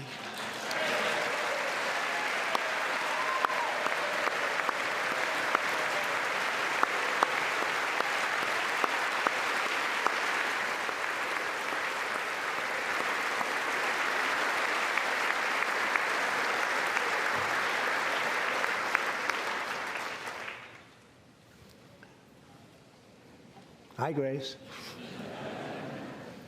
Every birthday since she was 4, Grace asked her friends to donate to St. Jude's Children's Hospital. She did not know that one day she might be a patient herself. That's what happened. Last year, Grace was diagnosed with brain cancer. Immediately, she began radiation treatment. At the same time, she rallied her community and raised more than $40,000 for the fight against cancer.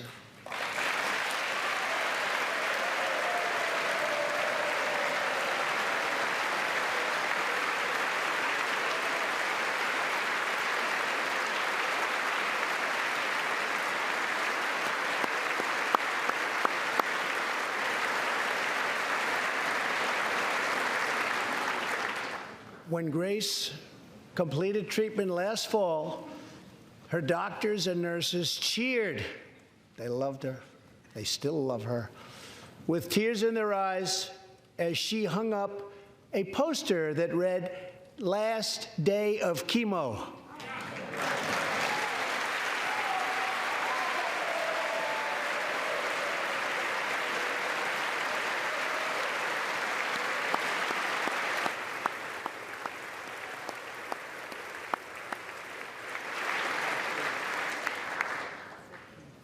Thank you very much, Grace. You are a great inspiration to everyone in this room. Thank you very much.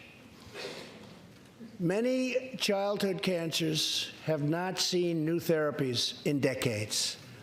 My budget will ask Congress for $500 million over the next 10 years to fund this critical life-saving research.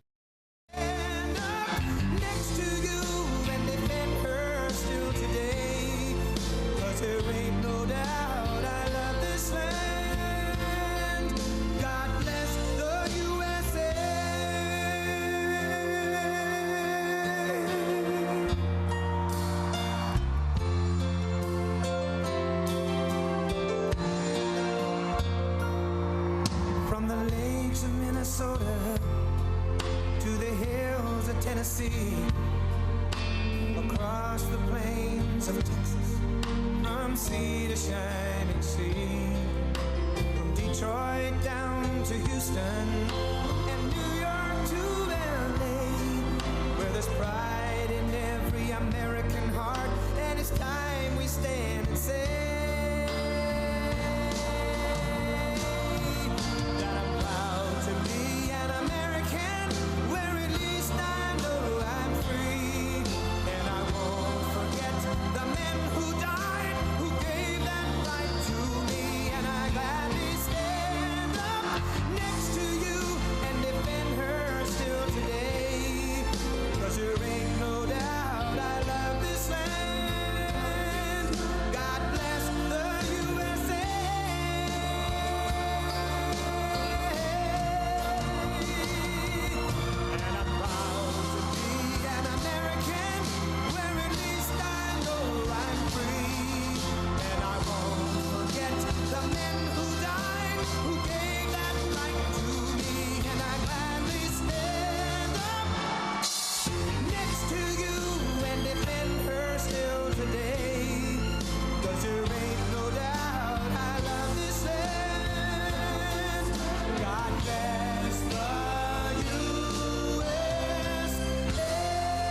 Thank you very much, El Paso. Thank you very much. Thank you.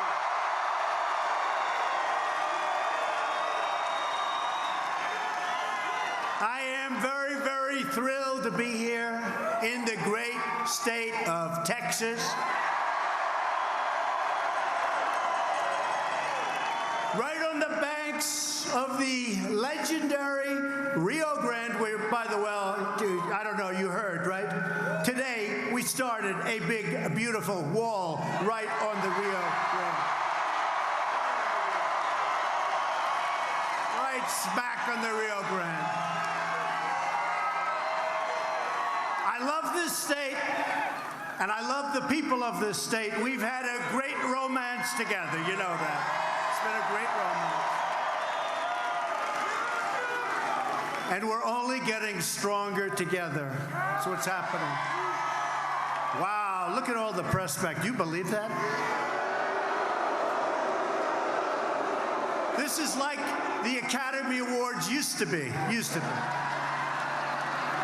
They've gone down a long way since they started hitting us a little bit, right? They've gone down. That was a long fall, but there they are.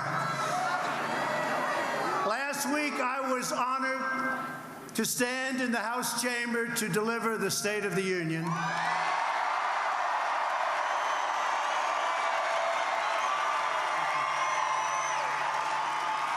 And I asked both parties to come together to choose greatness for America.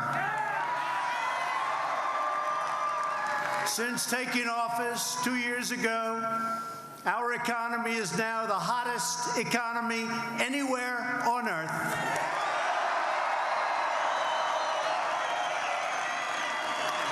Our military, which desperately needed funding, we went $700 billion, and $716 billion is more powerful than ever before.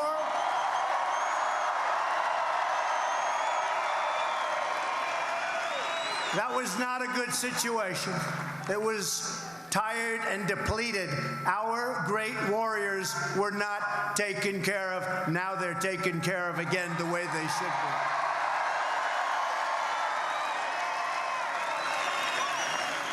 And America is winning again. Isn't that nice?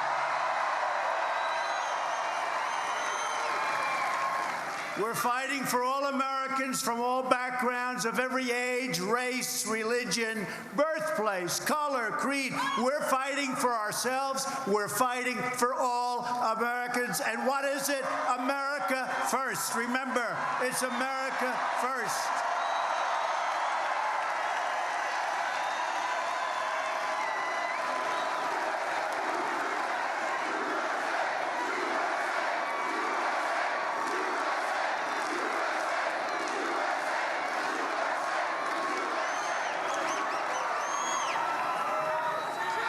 Agenda is not a partisan agenda, although some people say it is.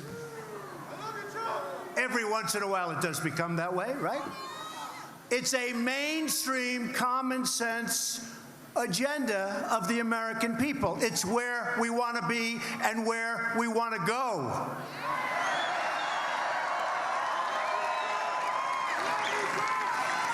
And despite the fact that the media refuses to acknowledge what we've done and how well we're doing it.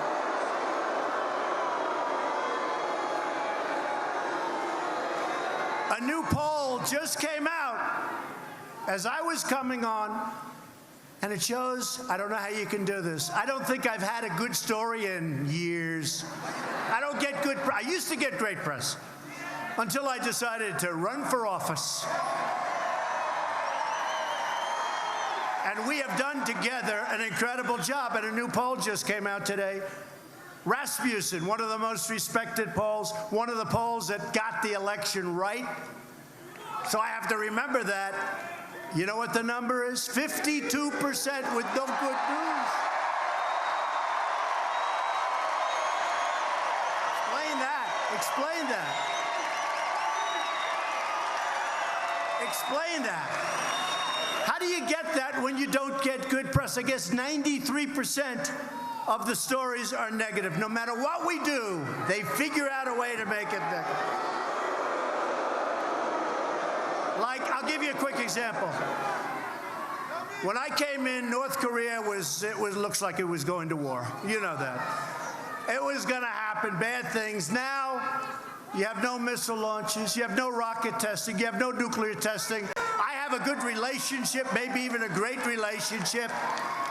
We have tremendous sanctions on North Korea, but we have our hostages back. We have remains are coming back. Remains.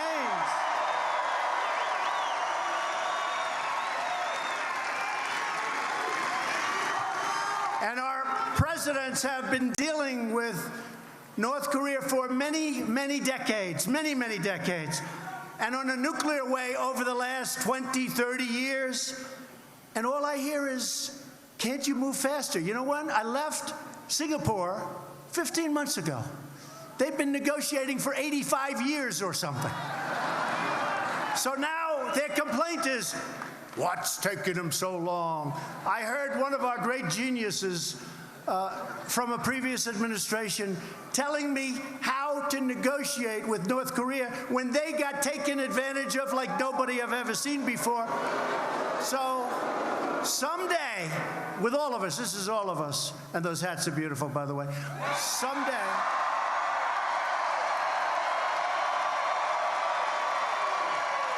true, someday, they're going to appreciate us all, and I'm going to Vietnam, to Hanoi, in the near future, 27th and 28th of February, to have another summit, and hopefully we do as well with the second summit as we did with the first. I hope so.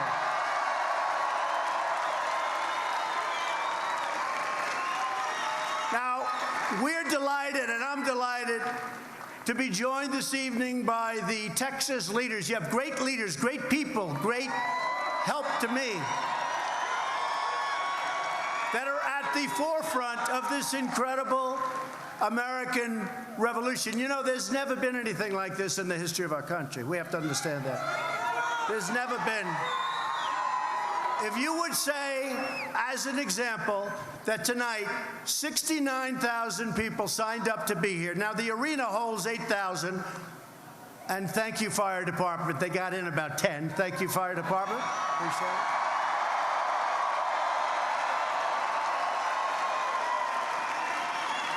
But if you want to really see something, go outside. Tens of thousands of people are watching screens outside.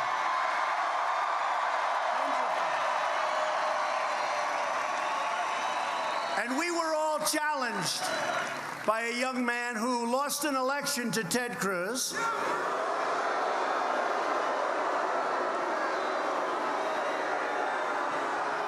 And then they said, you know what? Hey, you're supposed to win in order to run. By the way, I'm 1 and 1. I'm 1 for 1. Think of it. We had one election, we won. Now we're going to be 2 for 0, and everything's going to be perfect.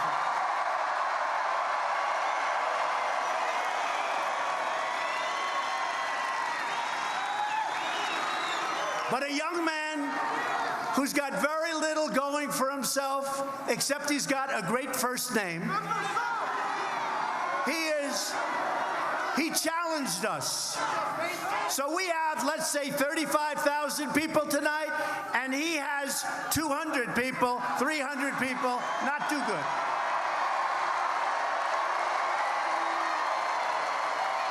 In fact, what I would do is I would say that may be the end of his presidential bid, but he did challenge it.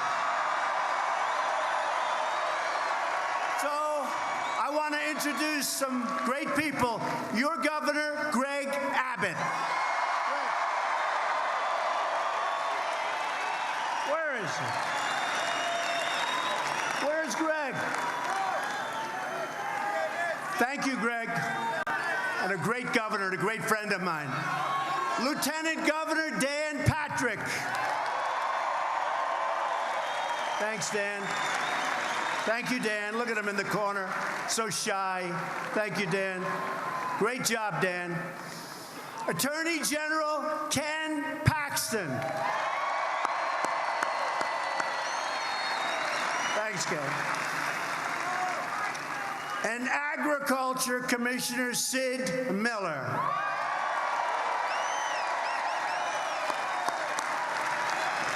Thank you, Sid. Thank you, everybody. Thanks, Ken. Great job you do.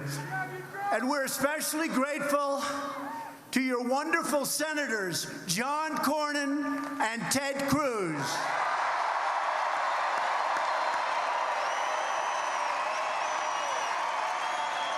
Great senators.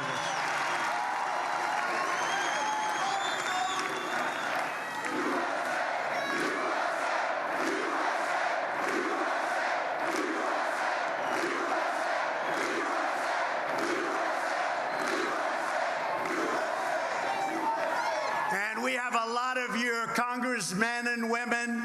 We have a lot of them. You're ready, and they're terrific, and they've been with us all the way. Pete Olson. Pete. Thanks, Pete. Thank you, Pete. Michael Burgess. Thanks, Michael. John Carter. Brian Babin. And Randy Weber. Thank you very much.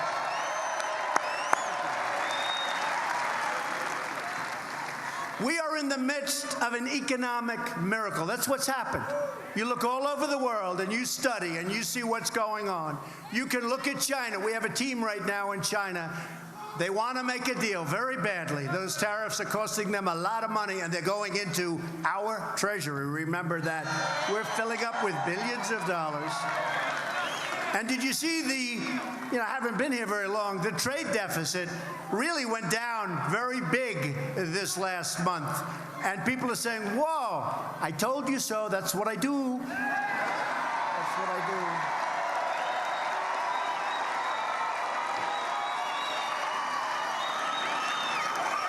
do. And we don't want China to have a hard time. Thank you.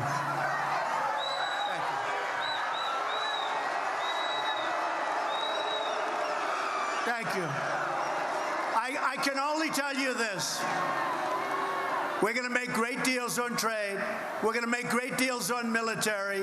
When we defend another nation that's rich, they have to help us out. Do we agree? They have to help us out. And they're doing it. They're doing it. You saw South Korea? They were paying us $500 million a year. I say, you got to do more. You got to do more. Anyway, now they're up to almost $900 million. That was like on 2 phone calls. I said, why didn't they do this before? They said, nobody ever asked. Nobody asked. You pick up almost $500 million a year. Nobody asked. We're defending rich countries. They've got to help us out, folks. They got to help us out. Sorry.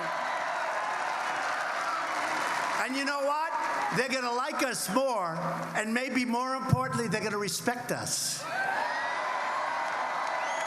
Since the election, we have created 5.3 million new jobs, including more than 500,000 new manufacturing jobs. Remember, manufacturing was dead. They said manufacturing was dead. Previous administration, you'll never have it. You need the magic wand. That's what they said. We found the magic wand. And by the way, those numbers are small compared to what's happening, compared to all of the companies that are moving in. The unemployment.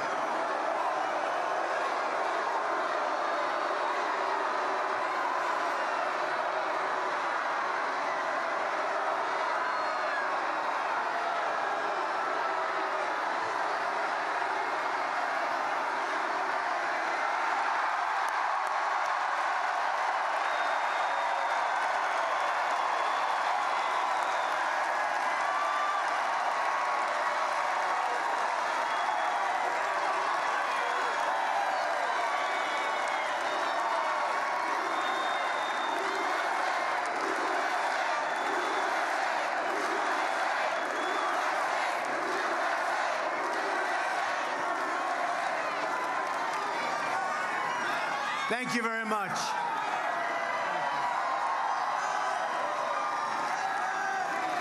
The unemployment rates for African Americans, Hispanic Americans, and Asian Americans have reached the lowest level in the history of our country.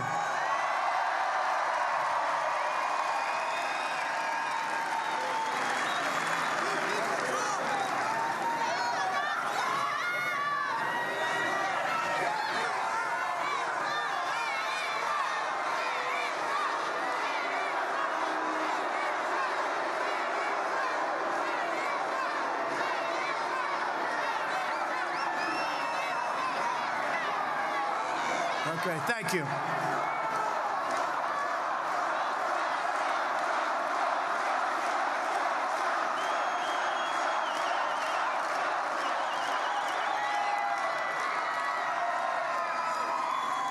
Thank you. You all right? Everything okay? Please? Okay, thank you. Thank you. And women have filled almost 60% of the new jobs created last year, which were a record number. We passed massive tax cuts for working families, and we canceled a record number of job-killing regulations. That's why your oil and gas is coming back.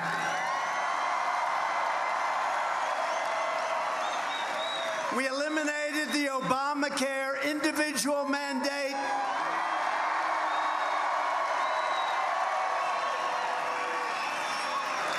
And to give critically ill patients access to life-saving treatments, we did something that they haven't been able to do for a long time. We passed Right to Try. Right to Try. That's an incredible thing, Right to Try. You know, we have the greatest doctors and research in the world. And if somebody was terminally ill, they travel to Asia, they'd travel to Europe, they'd travel all over the world if they had the money. If they didn't have the money, they'd just go home. There was nothing they could do. And I said, wait a minute, we have drugs in the pipeline that are showing tremendous progress. If somebody is terminally ill, let's let them have access to our drugs. Let's let them have access. And it's much tougher than you would think, but we got it. And people, you will not understand, nobody understand the life-saving effects. It's incredible what's going on. They are getting better. People are getting better that were thinking they were going to die. It's Right to Try. I love it. I always wondered why we didn't do it before.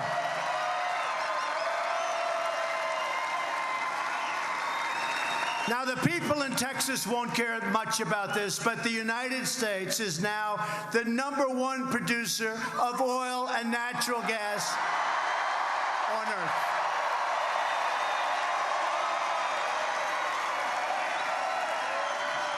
I didn't think you'd care about that. I didn't think Texas would care about that. And listen to this, and Texas oil production is now at the highest level it's ever been.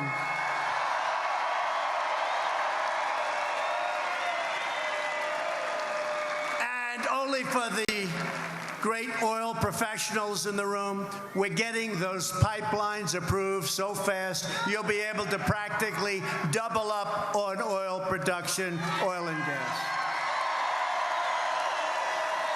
They're getting approved at record levels and record time. That means more money, more security, and more independence for our country. It's very simple.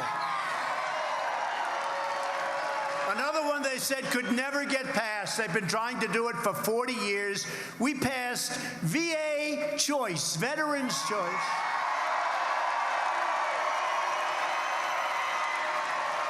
So that now, rather than waiting online for 5 days, for 9 days, for 3 weeks,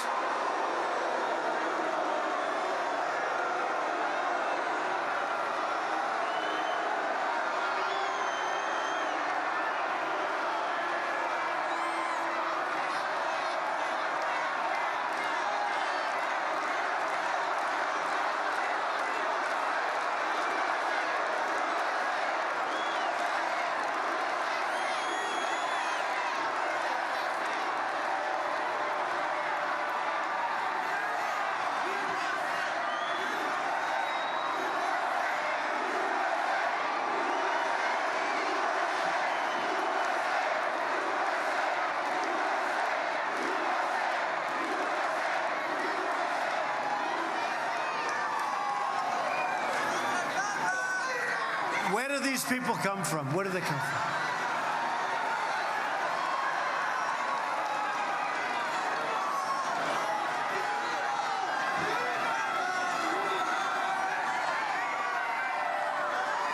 They go back home to mommy. They get punished when they get home.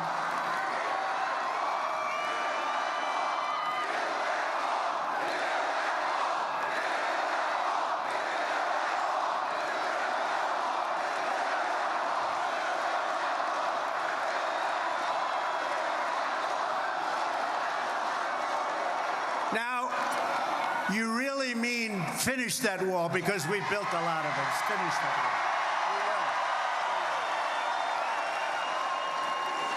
wall. But before we get to the wall, so VA accountability and VA choice. Accountability, we couldn't fire anybody from the Veterans Administration. We couldn't fire anybody.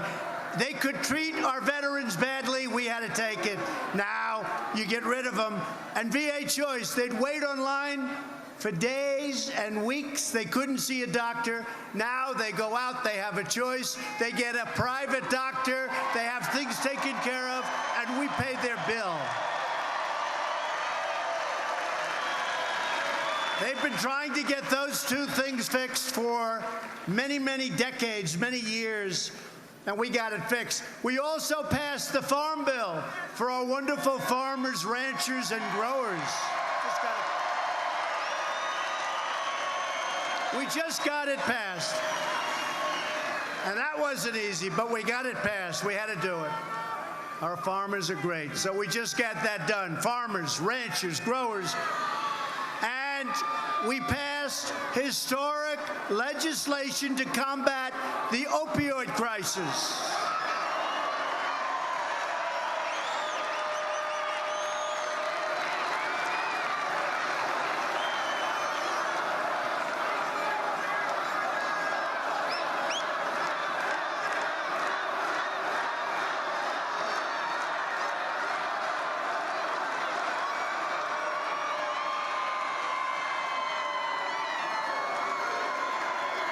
Thank you.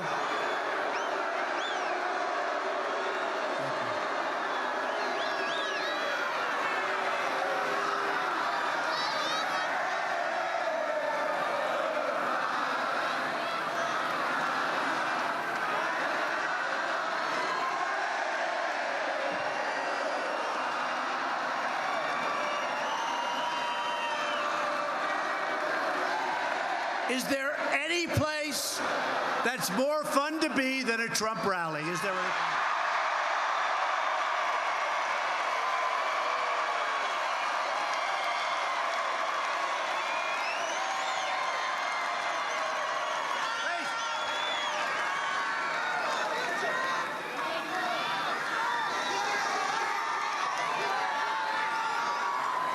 You know, they all said, Mr. President, we loved the tone of your State of the Union speech.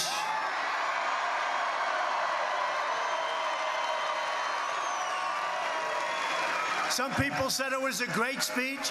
Some people said, really a great speech. I said, but if I ever did that in El Paso, Texas, it wouldn't work here too well. Do you agree? Nice and calm. No, that's not what you're looking for. This is more fun. This is fun.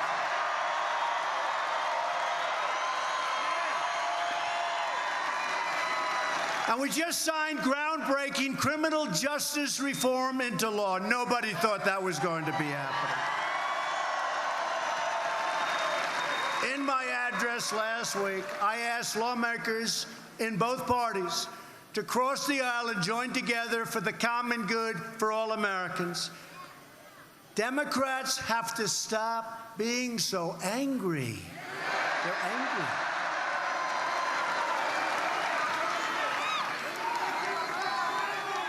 And they've got to start being partners to keep this incredible. Really, look, is this an incredible miracle that's going on? We want to keep it going. Keep it going. And it will keep going. It will keep going. There's so much to celebrate in our country. The economy, the military, so many things we've done scientifically. The world is trying to copy what we've done. They're not going to be able to do it. Not anymore. They were catching up fast. Now they're going in the wrong direction. Unfortunately, many of the Democrats in Congress responded to my call for bipartisan cooperation by instead choosing hey, look, did you ever see anything? Radical resistance. It's the radical left. But maybe it'll change. Maybe it'll change. It all has to do with 2020 and the election. But I really don't like their policy of taking away your car, of taking away your airplane flights, of let's hop a train to California, of you're not allowed to own cows anymore. You know, there are a lot of problems there. A lot of problems.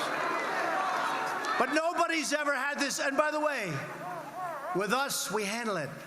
No president should ever have to go through what we've gone through in the first 2 years. It's a hoax, it's a disgrace, and it should never be allowed to happen again. A hoax.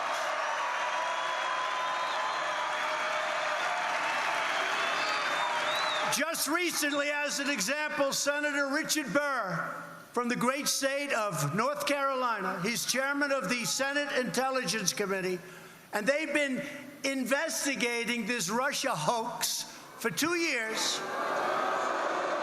Think of it. They've interviewed over 200 people. They've studied hundreds of thousands of documents and pages, and Richard just announced that they found no collusion between Donald Trump and Russia. Collusion.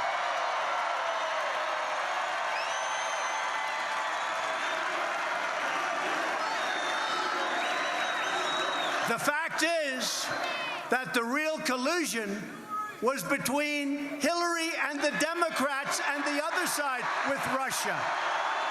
That's where the collusion is.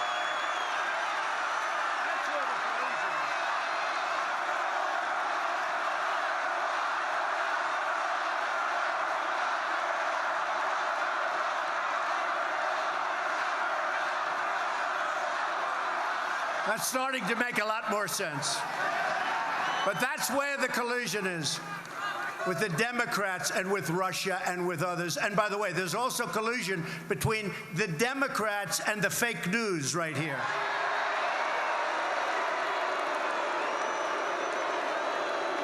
And they know it better than anybody.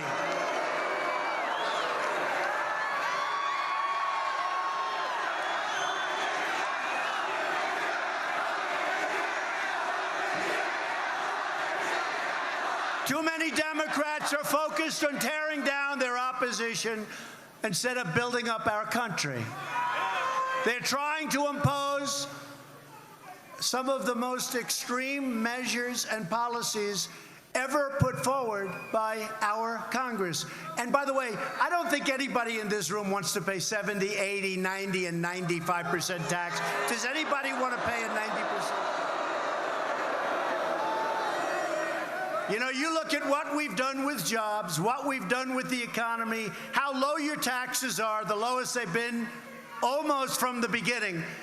Who the hell wants to change what we're doing now?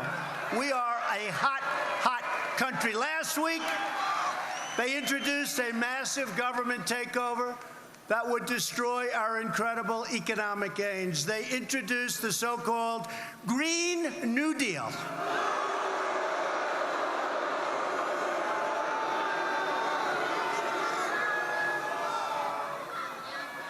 It sounds like a high school term paper that got a low mark.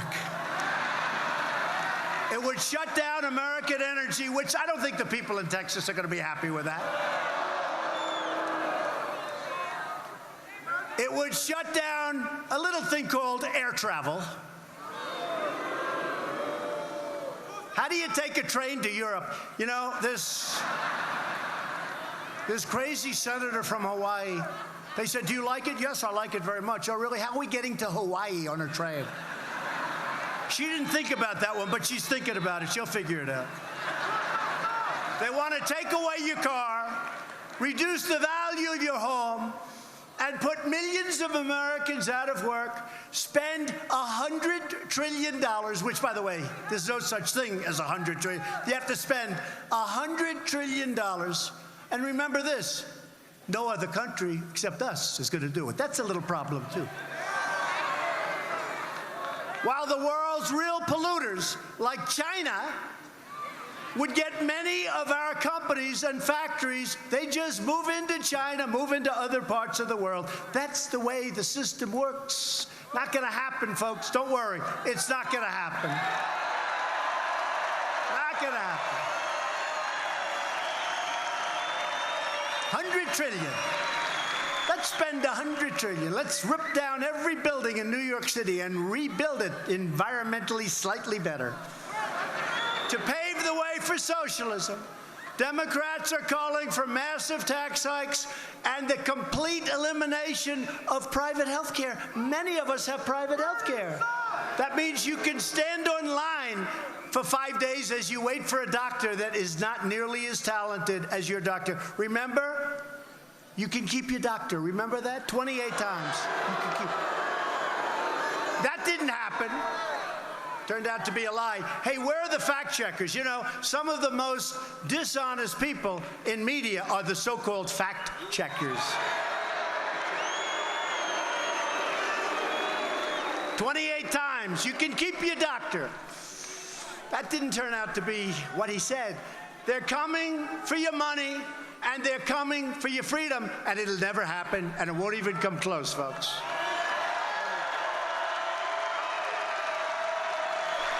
Democrats are also pushing extreme late-term abortion.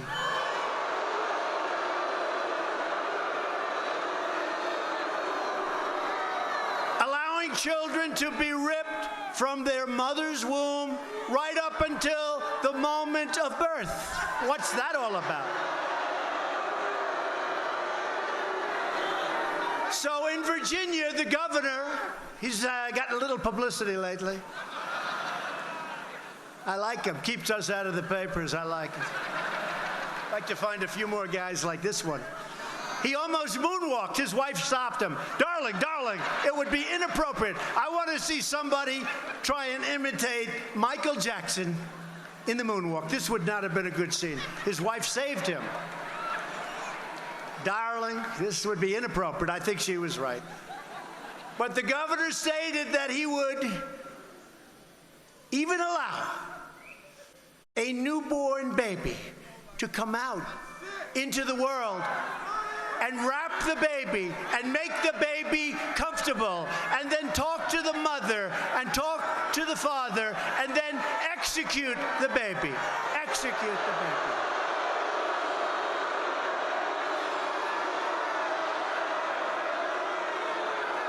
Incredible. Millions of innocent, beautiful babies are counting on us to protect them, and we will. That is why last week I called on Congress with your great congressman over there. Thank you, fellas. To immediately pass legislation prohibiting extreme late-term abortion.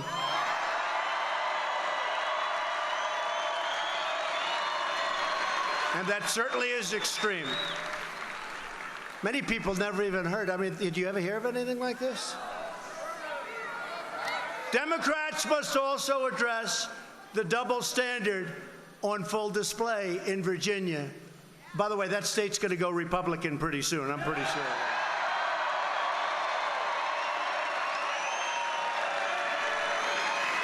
Because the Democrat Party has never been more outside of the mainstream. They're becoming the party of socialism, late-term abortion, open borders, and crime. This weekend, some Democrats even proposed a measure that would force the release of thousands of criminal illegal aliens, including dangerous felons convicted of rape, sex trafficking, violent assault, and even murder into our country. Can you believe this? Their proposal would put a hard cap on the number of illegal aliens that our brave ICE officers, we love our ICE officers,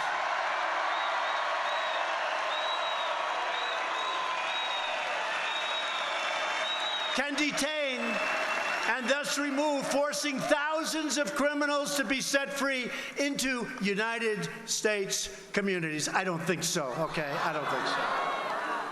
And I want to thank our ICE officers. What they put up with is incredible. And that includes Border Patrol, and that includes law enforcement, let's face it. Law enforcement, we love them. They keep us safe. In the last 2 years alone, ICE officers have made 200, listen to these numbers, 266,000 arrests of criminal aliens, including those charged or convicted of approximately 100,000 assaults, 40,000 larcenies, 30,000 sex crimes, 25,000 burglaries, 12,000 vehicle thefts, 11,000 robberies, 4,000 kidnappings, and 4,000 murders, killings, murders. We will.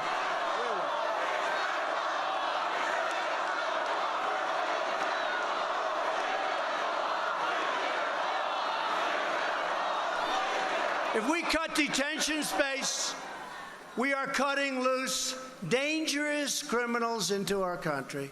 Slashing ICE detention is the first step of many for the far left. I call them the radical left.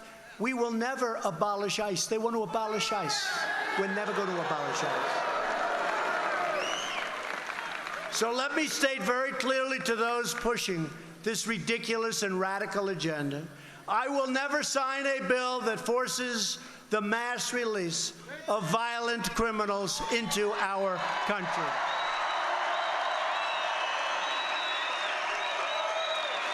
And I will never abolish or in any way mistreat our great heroes from ICE and Border Patrol and law enforcement. Never.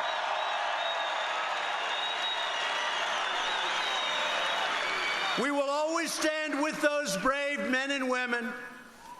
We'll always be with them. We're going to take care of them just like they take care of us. Remember that. Remember that. Now, I have to tell you, as I was walking up to the stage, they said that progress is being made with this committee. Just so you know, we're building the wall anyway. They say that progress has been made with this committee.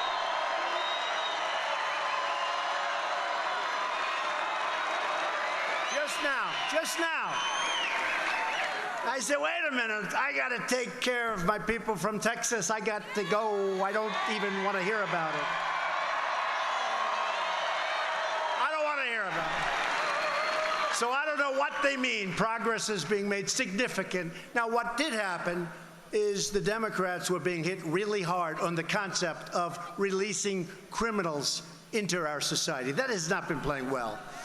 So maybe progress has been made, maybe not. But I had a choice. I could have stayed out there and listened, or I could have come out to the people of El Paso and Texas.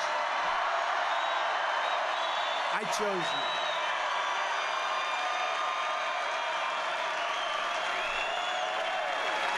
you. I chose you.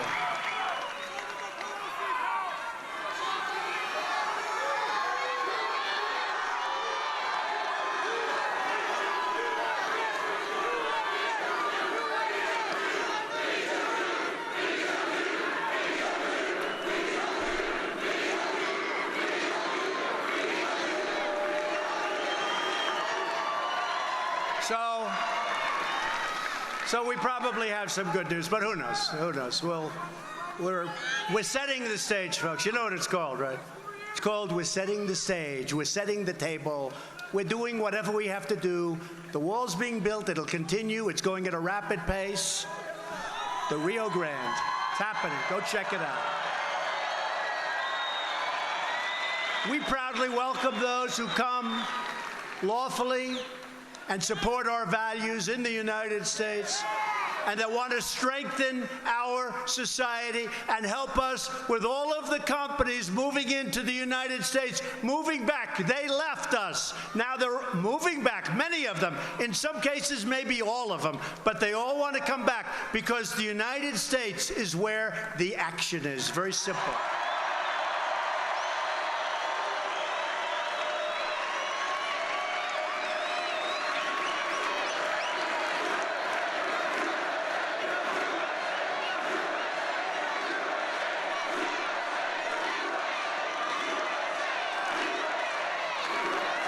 Where the action is. And it is, we're most proud of the fact. You look at the car companies, they're moving back. They're going into Michigan. They're going into Pennsylvania. They're going back to Ohio. So many companies are coming back. And by the way, that's why I want people to come in to our country, but they have to come in legally and they have to come in through merit, so they can help us build our country. Make America great again. Pretty soon, we're going to be singing, Keep America Great. Keep America Great.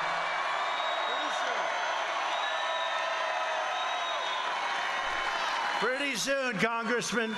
Keep America great. We'll have to switch over. Tell me. Campaign's sort of starting because you have these people that nobody ever heard of. They're all running for office. I said, who is that? Well, that person was a mayor of a city that was defeated. Well, how about Beto? Beto was defeated too, right? But he suffered a great defeat. Watch what the news does tomorrow, though. They won't mention the disparity. They won't mention the disparity tomorrow. They'll say, Beto O'Rourke. That's his last name, right? O'Rourke? Beto O'Rourke had a wonderful rally of about 15 people. Now, when they get honest, when the media starts becoming honest, and maybe they will, because we've done something that's never been done before. We have suffered a totally dishonest media, and we've won, and it's driving them crazy.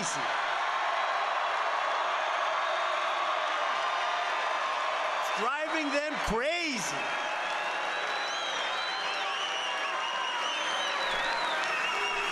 It's driving them crazy, but look at them. They still come. I've never seen anything like that.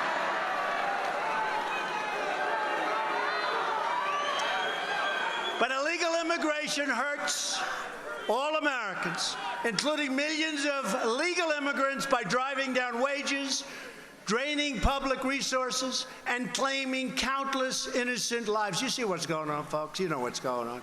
They give you all of these phony stats. Say, oh, it's the same. It's the same. Not the same. It's a bad situation going on, and we've stopped it. We are taking out thousands and thousands of people from MS-13. We're bringing them the hell out of our country. Thousands. But if we had proper border security, including a very powerful wall, we wouldn't have to work so hard. And it would be a lot safer and a lot better. My administration is committed to ending illegal immigration while modernizing our legal immigration system, which has been in terrible shape for many, many decades, to prioritize the admission of those who can support themselves financially and contribute to our economy, people that come in on merit.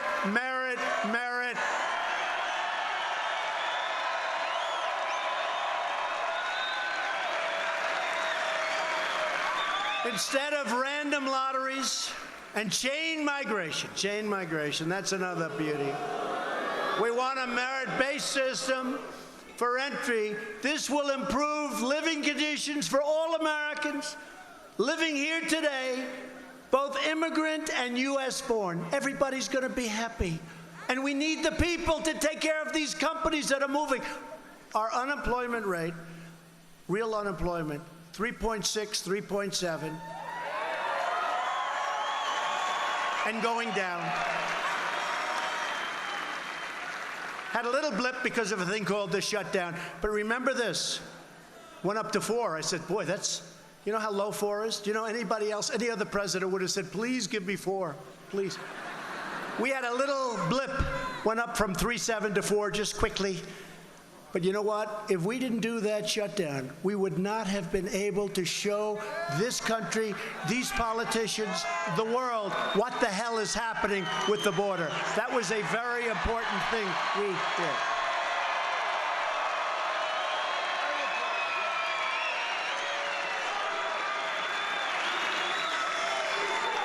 And the fact is, illegal immigration is a heartbreaking human tragedy. 1 in 3 women is sexually assaulted on the very long and dangerous journey north up to our country. Sex traffickers, these are the worst human beings on earth, exploit our porous border to sell young girls and women into modern-day slavery. You wouldn't even know that. Nobody knows that. And by the way, do you think they come in through the ports of entry? I listen to the Democrats. Let me be nice. Just say the Democrats. I won't be specific. And they say, oh, everything comes through the port. They don't do that. They drive out where there's no barrier, no wall. They make a left. Congratulations, you're in the United States. That's all. If you have 3 women tied up in the back seat of a car, you're not going through, folks, a port of entry where they do look in the back seat, at least, right? Drugs pouring through the border kills tens of thousands of innocent Americans a year, including heroin, meth, cocaine, fentanyl, so many others. They come through the southern border. We have a drug problem over the last 6, 7, 10 years like we have never had before. We can have such a big cut in the numbers, in the percentages, if we get the wall built, if we have a strong wall with other things. But we need the wall, and it has to be built, and we want to build it fast. The number of illegal immigrants crossing our borders is so large that we've nowhere to hold them. We have to build. They want buildings. They want jails. They want these people. How about the word caravan? Caravan. I think that was one of mine, but looked like a caravan. Where you have thousands and thousands of people coming from Guatemala, from Honduras and El Salvador, and they march up through Mexico. And by the way, if we didn't have walls in those areas, in some cases that we put up, in many cases where we reinforce, in many cases where our great military helped us with barbed wire, you would have people pouring in. They don't pour in. The problem is our laws are so bad that there's no way we can quickly remove them. Other countries say, get out of here. We have to bring them through a court system. We sign their names. They touch our land. We sign them up. We explain to them, please come back in 6 years for court. And only the dumbest people show back up. Nobody ever shows. Nobody comes back in, like 2%. They go into our country. The good news is we have great law enforcement, and many of these people, we know where they are. And we're going to get them the hell out. But we have to change our laws. So right now, we have a backlog. You won't even believe this. Other countries don't do this. Somebody walks into our country, we bring them to court. We have now a legal, we need Perry Mason. We have a legal case. Nobody else does that. Other countries say, get out. Can't come in. You're not a citizen of whatever country. We bring them in. So listen to this. Right now, we have almost 900,000 cases. 900,000. How many judges are going to take care of? We're going to have to hire tens of thousands of judges to do that. 900,000 cases. How stupid is this? This was a system put in place by really dumb people, or people that did not have the best interests of our country at heart.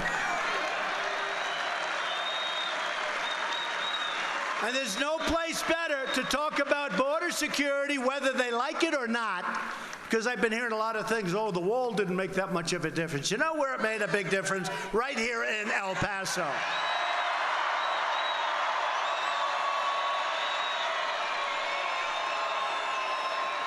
And I've been watching where they've been trying to say, oh, the wall didn't make that much. Well, you take a look at what they did with their past crimes and how they made them from very serious to much lesser. You take a look at what the real system is. I spoke to people that have been here a long time. They said when that wall went up, it's a whole different ball game. Is that a correct statement? Whole different ball game. I'll give you another example, and I don't care whether a mayor is a Republican or a Democrat. They're full of crap when they say it hasn't made a big difference.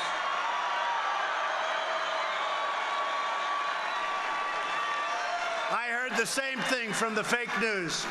They said, oh, crime actually stayed the same. Didn't stay the same. Went way down. And look at what they did to their past crimes, and look at how they recorded those past crimes. Went way, way down.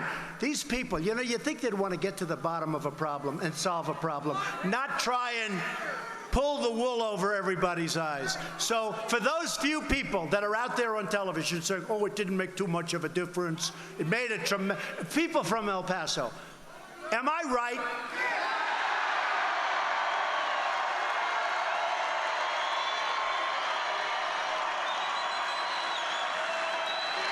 It's fake news. It's fake. I'm telling you, it's just fake news. And you know what? You wouldn't even have to know. You can say that automatically without even knowing. It's like, it's obvious. It's common sense. Just a few thousand feet, as an example, from where we stand right now on the other side of the border, it's one of the most dangerous cities in the world, Juarez, Mexico. Well, the people in Juarez agree. Yet, thanks to a powerful border wall in El Paso, Texas, it's one of America's safest cities now. Now listen to this. So, you're talking a few feet away, right? A few feet. Got a wall. It's a few feet away. Last year, Juarez had 1,200 murders. El Paso, right next door, a few feet away, had 23 murders. That's not good either. But 23 compared to 1,200. Walls work. Actually, there's nothing like them for what we're talking about. We want to stop drugs. We want to stop traffickers. We want to stop criminals from coming in. Walls save lives. Walls save tremendous numbers of lives. The biggest proponents of open borders are rich liberals and wealthy donors. These are hypocrites who oppose security for you while living their entire lives. I do too, to be honest with you. I'm guilty. I'm guilty. I also live behind walls, okay? They live behind walls and gates, and they have guards all over the place. Me too, because I want to be safe, and I want to make America safe, if you don't mind.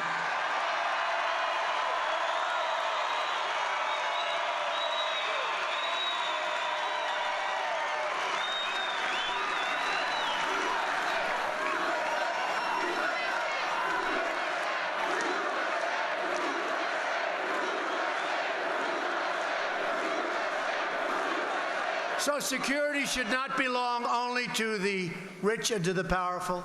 Safety is the birthright of every American, which is why we must finish the wall. It's happening.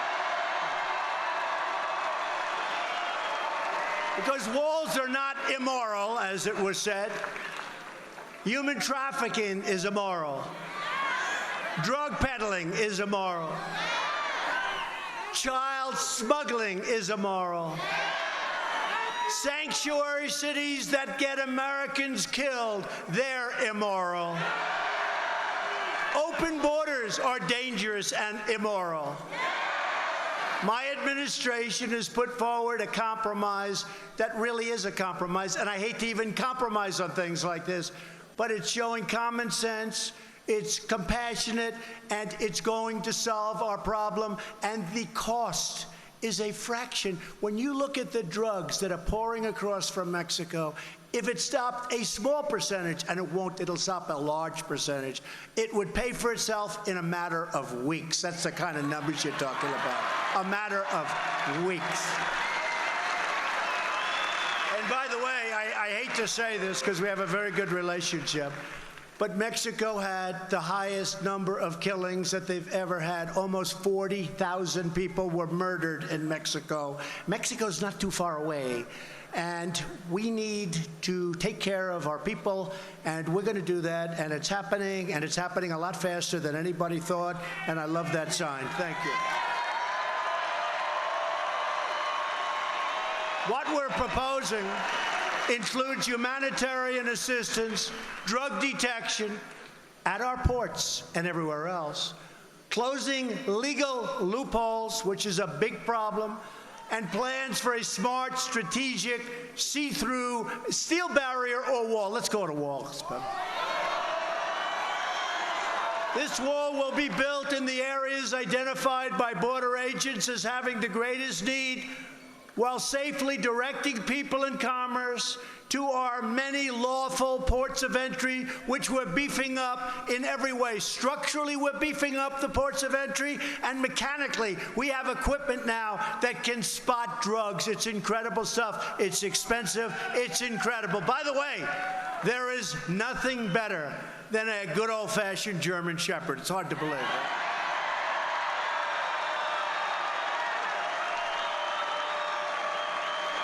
It's true. You know, I was with the people, and they're showing me this incredible computerized stuff and where it goes. I said, could I, because Secret Service took me out to the place and they were showing me these German Shepherds. They're unbelievable. They'll run past all these empty boxes, and one of the boxes has drugs in it deep down in a box. And it comes to a screeching halt, barking at them every time. So I asked the people that sell the machinery at a lot of money. I said, let me ask you a question. This stuff is incredible. I'm really impressed. How does it compare to a German Shepherd? Guy looks at me and goes, sir, honestly, it's not as good. Can you believe it? German Shepherd. Certain types of dogs. Pretty good. You do love your dogs, don't you?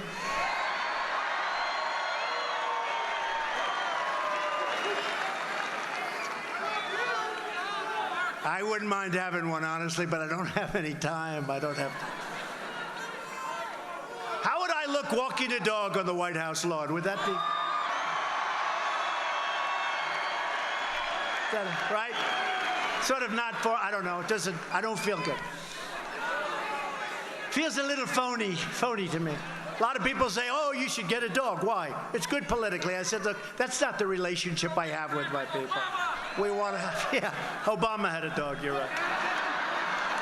Both parties should come together to finally create a safe and lawful system of immigration. The American people have waited long enough. We must secure the border, pass Kate's Law, end catch and release, shut down sanctuary cities. You know, we need Democrat votes to do that. Deport criminal aliens and keep the coyotes and traffickers and drug dealers the hell out of our country, please.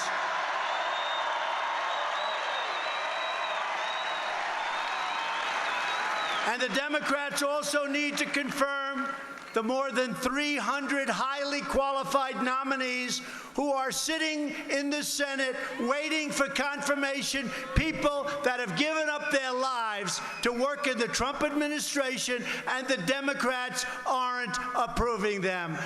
It's a record. It's total obstruction. It's a record in the history of our country. There has never been. Some people left their job a year and a half ago, 2 years ago, to become an ambassador or to work in one of our many great agencies, and we can't get Schumer and his friends to approve them. It's total obstruction. There's never been anything like it. Very, very unfair. Very unfair to these people. In many cases, seriously, they've left jobs, and they're waiting and waiting and waiting. They're slow walking every single one of them. It's a disgrace. As we fight to protect our borders, we must also protect our newfound prosperity. My administration has taken the toughest ever action to crack down on years of China's abuse, and its trade practices have been very unfair. And I have a lot of respect for President Xi, but he's representing China, and I'm representing the United States. So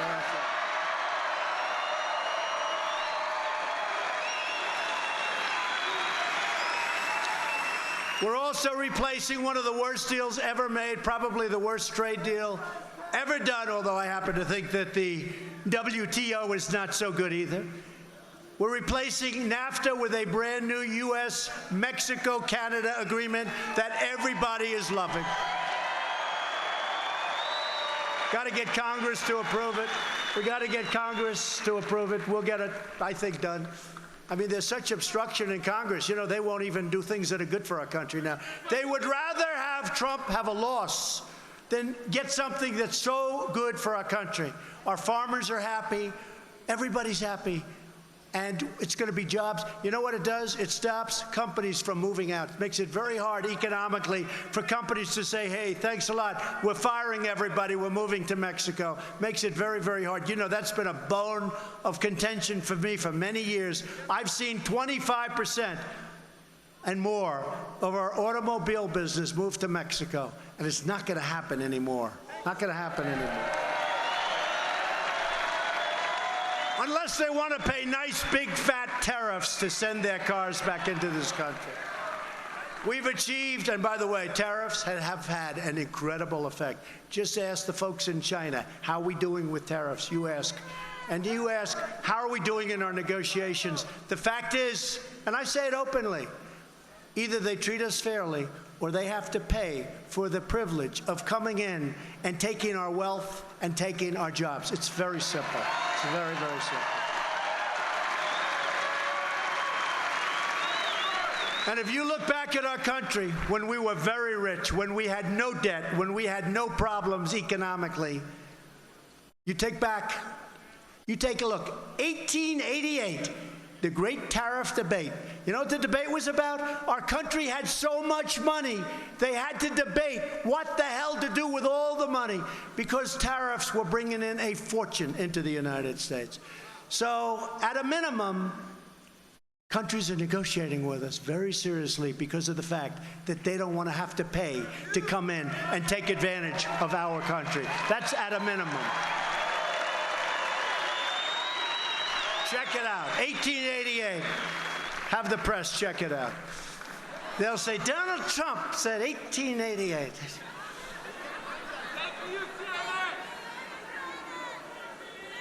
We've achieved the largest decline in drug prices in 46 years, prescription drugs. And I'm asking Congress to work with me to make prescription drugs affordable for every American family. We just got the largest decrease in drug prices. Think of that. And it's not easy. It's not easy. Because we have middlemen that take care of a lot of people for a lot of years, these middlemen, and the drug companies. But even worse, the middlemen. And we're cutting the middlemen out. They're not going to like me very much. They made a lot of money. But think of that, the first time in 46 years, and now we're going to phase 3. We did 1 statutorily, we did 2 statutorily, now we go to phase 3. We're getting your drug prices down.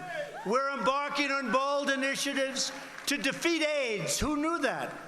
We have medicines now that work wonders on AIDS. We're looking to be AIDS-free in not many years as a country, and maybe help also the world. So we want to defeat AIDS, and we want to defeat childhood cancer. We've made tremendous strides. Tremendous strides.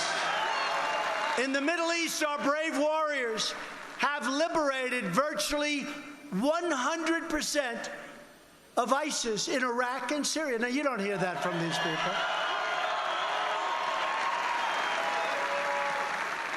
Now, we've taken back soon. It'll be announced soon, maybe over the next week, maybe less, but it'll be announced very soon. We'll have 100%. When I took over this country, it was a mess. And if I wouldn't have been elected, You know, I have so many people. I was just walking up, and every time it happens, sir, thank you. Thank you very much. This guy, he's like a monster. No, it's true. These people. This guy, he's like a monster. He's like this monster football, a big, strong guy. He says to me, thank you very much. I don't know what they're saying, but that's okay. No, he's this big, strong guy, and he's crying. And he said, I'm walking up, Mr. President, and it happens all the time. Thank you very much, Mr. President. I said, for what? He said, you've saved our country. Our country was going in the wrong direction. You've saved our country. Thank you. I've had so many people say that. So many people. You know, the truth is, though, I didn't save our country. We're now heading in the right direction. It's very tough because we have so many things we're fighting, including these people, but so many people that we're fighting. So many people that are either foolish or ill-intentioned.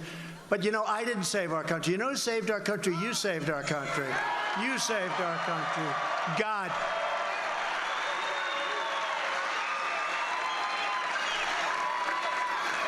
Because it's nothing like this has ever happened before. And you know what? The world is watching. And when prime ministers and when presidents and kings and queens, they talk to me, they say, congratulations on what's happened with your economy, Mr. President. It's incredible. They're emulating what we're doing. They can't believe it. So we continue to decimate the remnants, because there are always going to be remnants. We can take the area, the land. We'll soon have 100%. But there are always remnants. They get out. They wrap themselves in bombs. They're crazy. They're lunatics. But you're always going to have that. But we want to get 100%. It was so bad when I took over. It was going the opposite direction. Syria, we want to bring our troops back home. It's time. It's time. It's time. And thanks to the extraordinary service of our military in Afghanistan, 19 years we're in Afghanistan. We may now be able to seek a political resolution that, frankly, they've wanted to talk about for a long time. We've hit them very hard. But it's been 19 years. Think of that, 19 years. We spend more on military in Afghanistan, $50 billion a year, than most countries spend on their entire country, health care, education, everything. We spend more than they do. It's time to start thinking smart for our country. We want to build our country. We want to spend money in our country. We want to build our roads and highways and bridges and dams.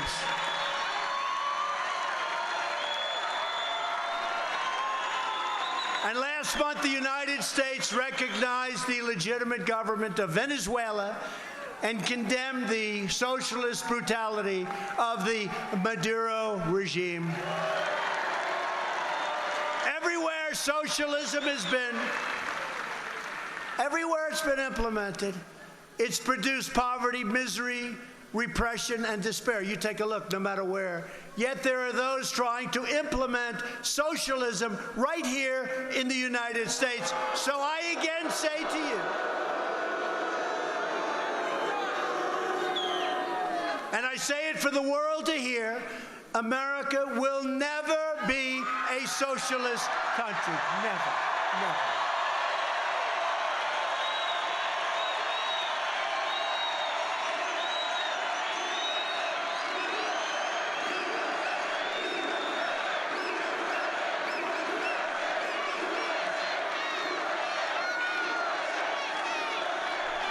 We're born free, we will live free, and we will die free. We will always be free. Each of us here tonight is united by the same timeless values. We believe in the American Constitution and our great rule of law. We believe in the dignity of work and the sanctity of life. We believe that faith and family, not government and bureaucracy, are the center of the American way. We believe in religious liberty, the right to free speech, and the right to keep and bear arms.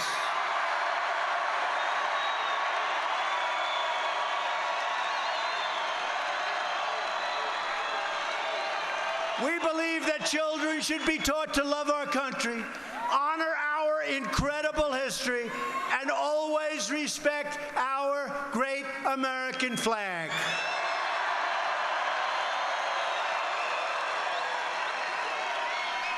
We believe that the first duty of government is to be loyal to its citizens, and we live by the words of our national motto that we are going to keep. We'll never change this. In God we trust.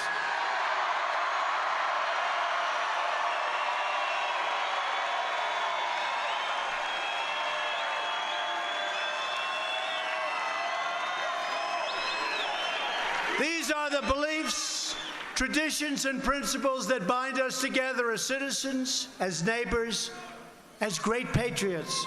These are the values that unite people all across the great state of Texas.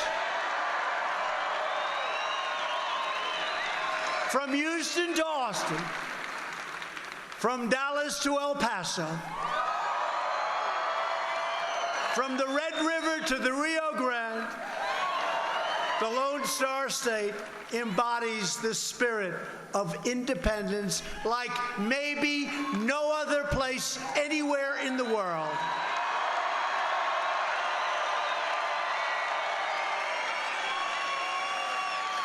And you have always embraced the cause of American freedom like no one else. This is the state where William Travis, James Bowie, and Davy Crockett made their last stand at the Alamo.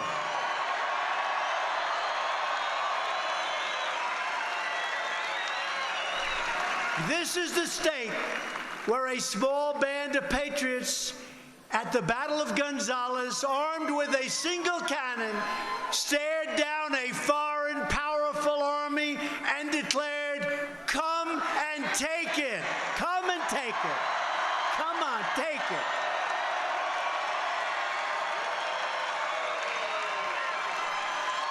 And Texas is the state where generations of farmers, ranchers, oil workers, and pioneers helped build up the most extraordinary nation in all of human history. That's what we are.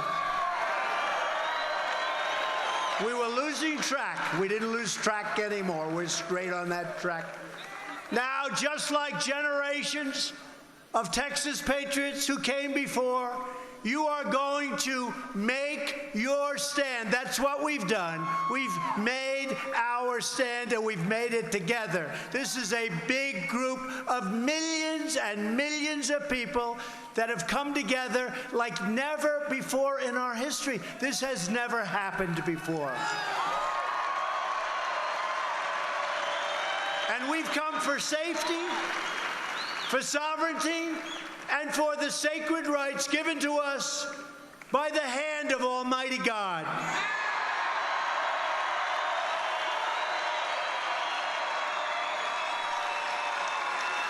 We are one united movement, one united people, and one United States of America.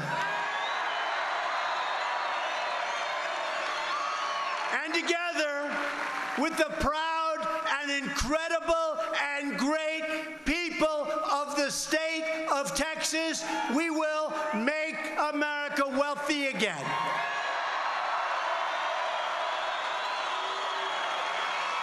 We will make America strong again. We will make America safe again. And we will make America great again. Thank you, Texas. Thank you.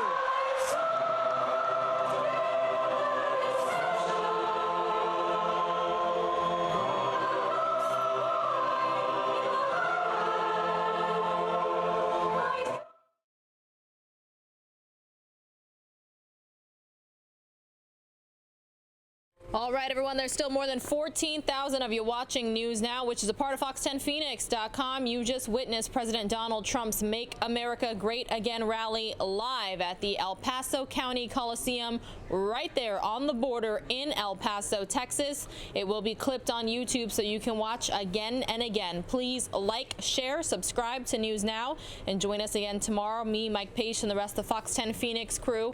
We stream live breaking news coverage from across the country all day. We start at 9 a.m. and we end at 8 p.m. usually Arizona time. That goes all the way until 10 p.m. Eastern. Again, like, share, subscribe. Thanks so much for being here, and we hope to see you again soon.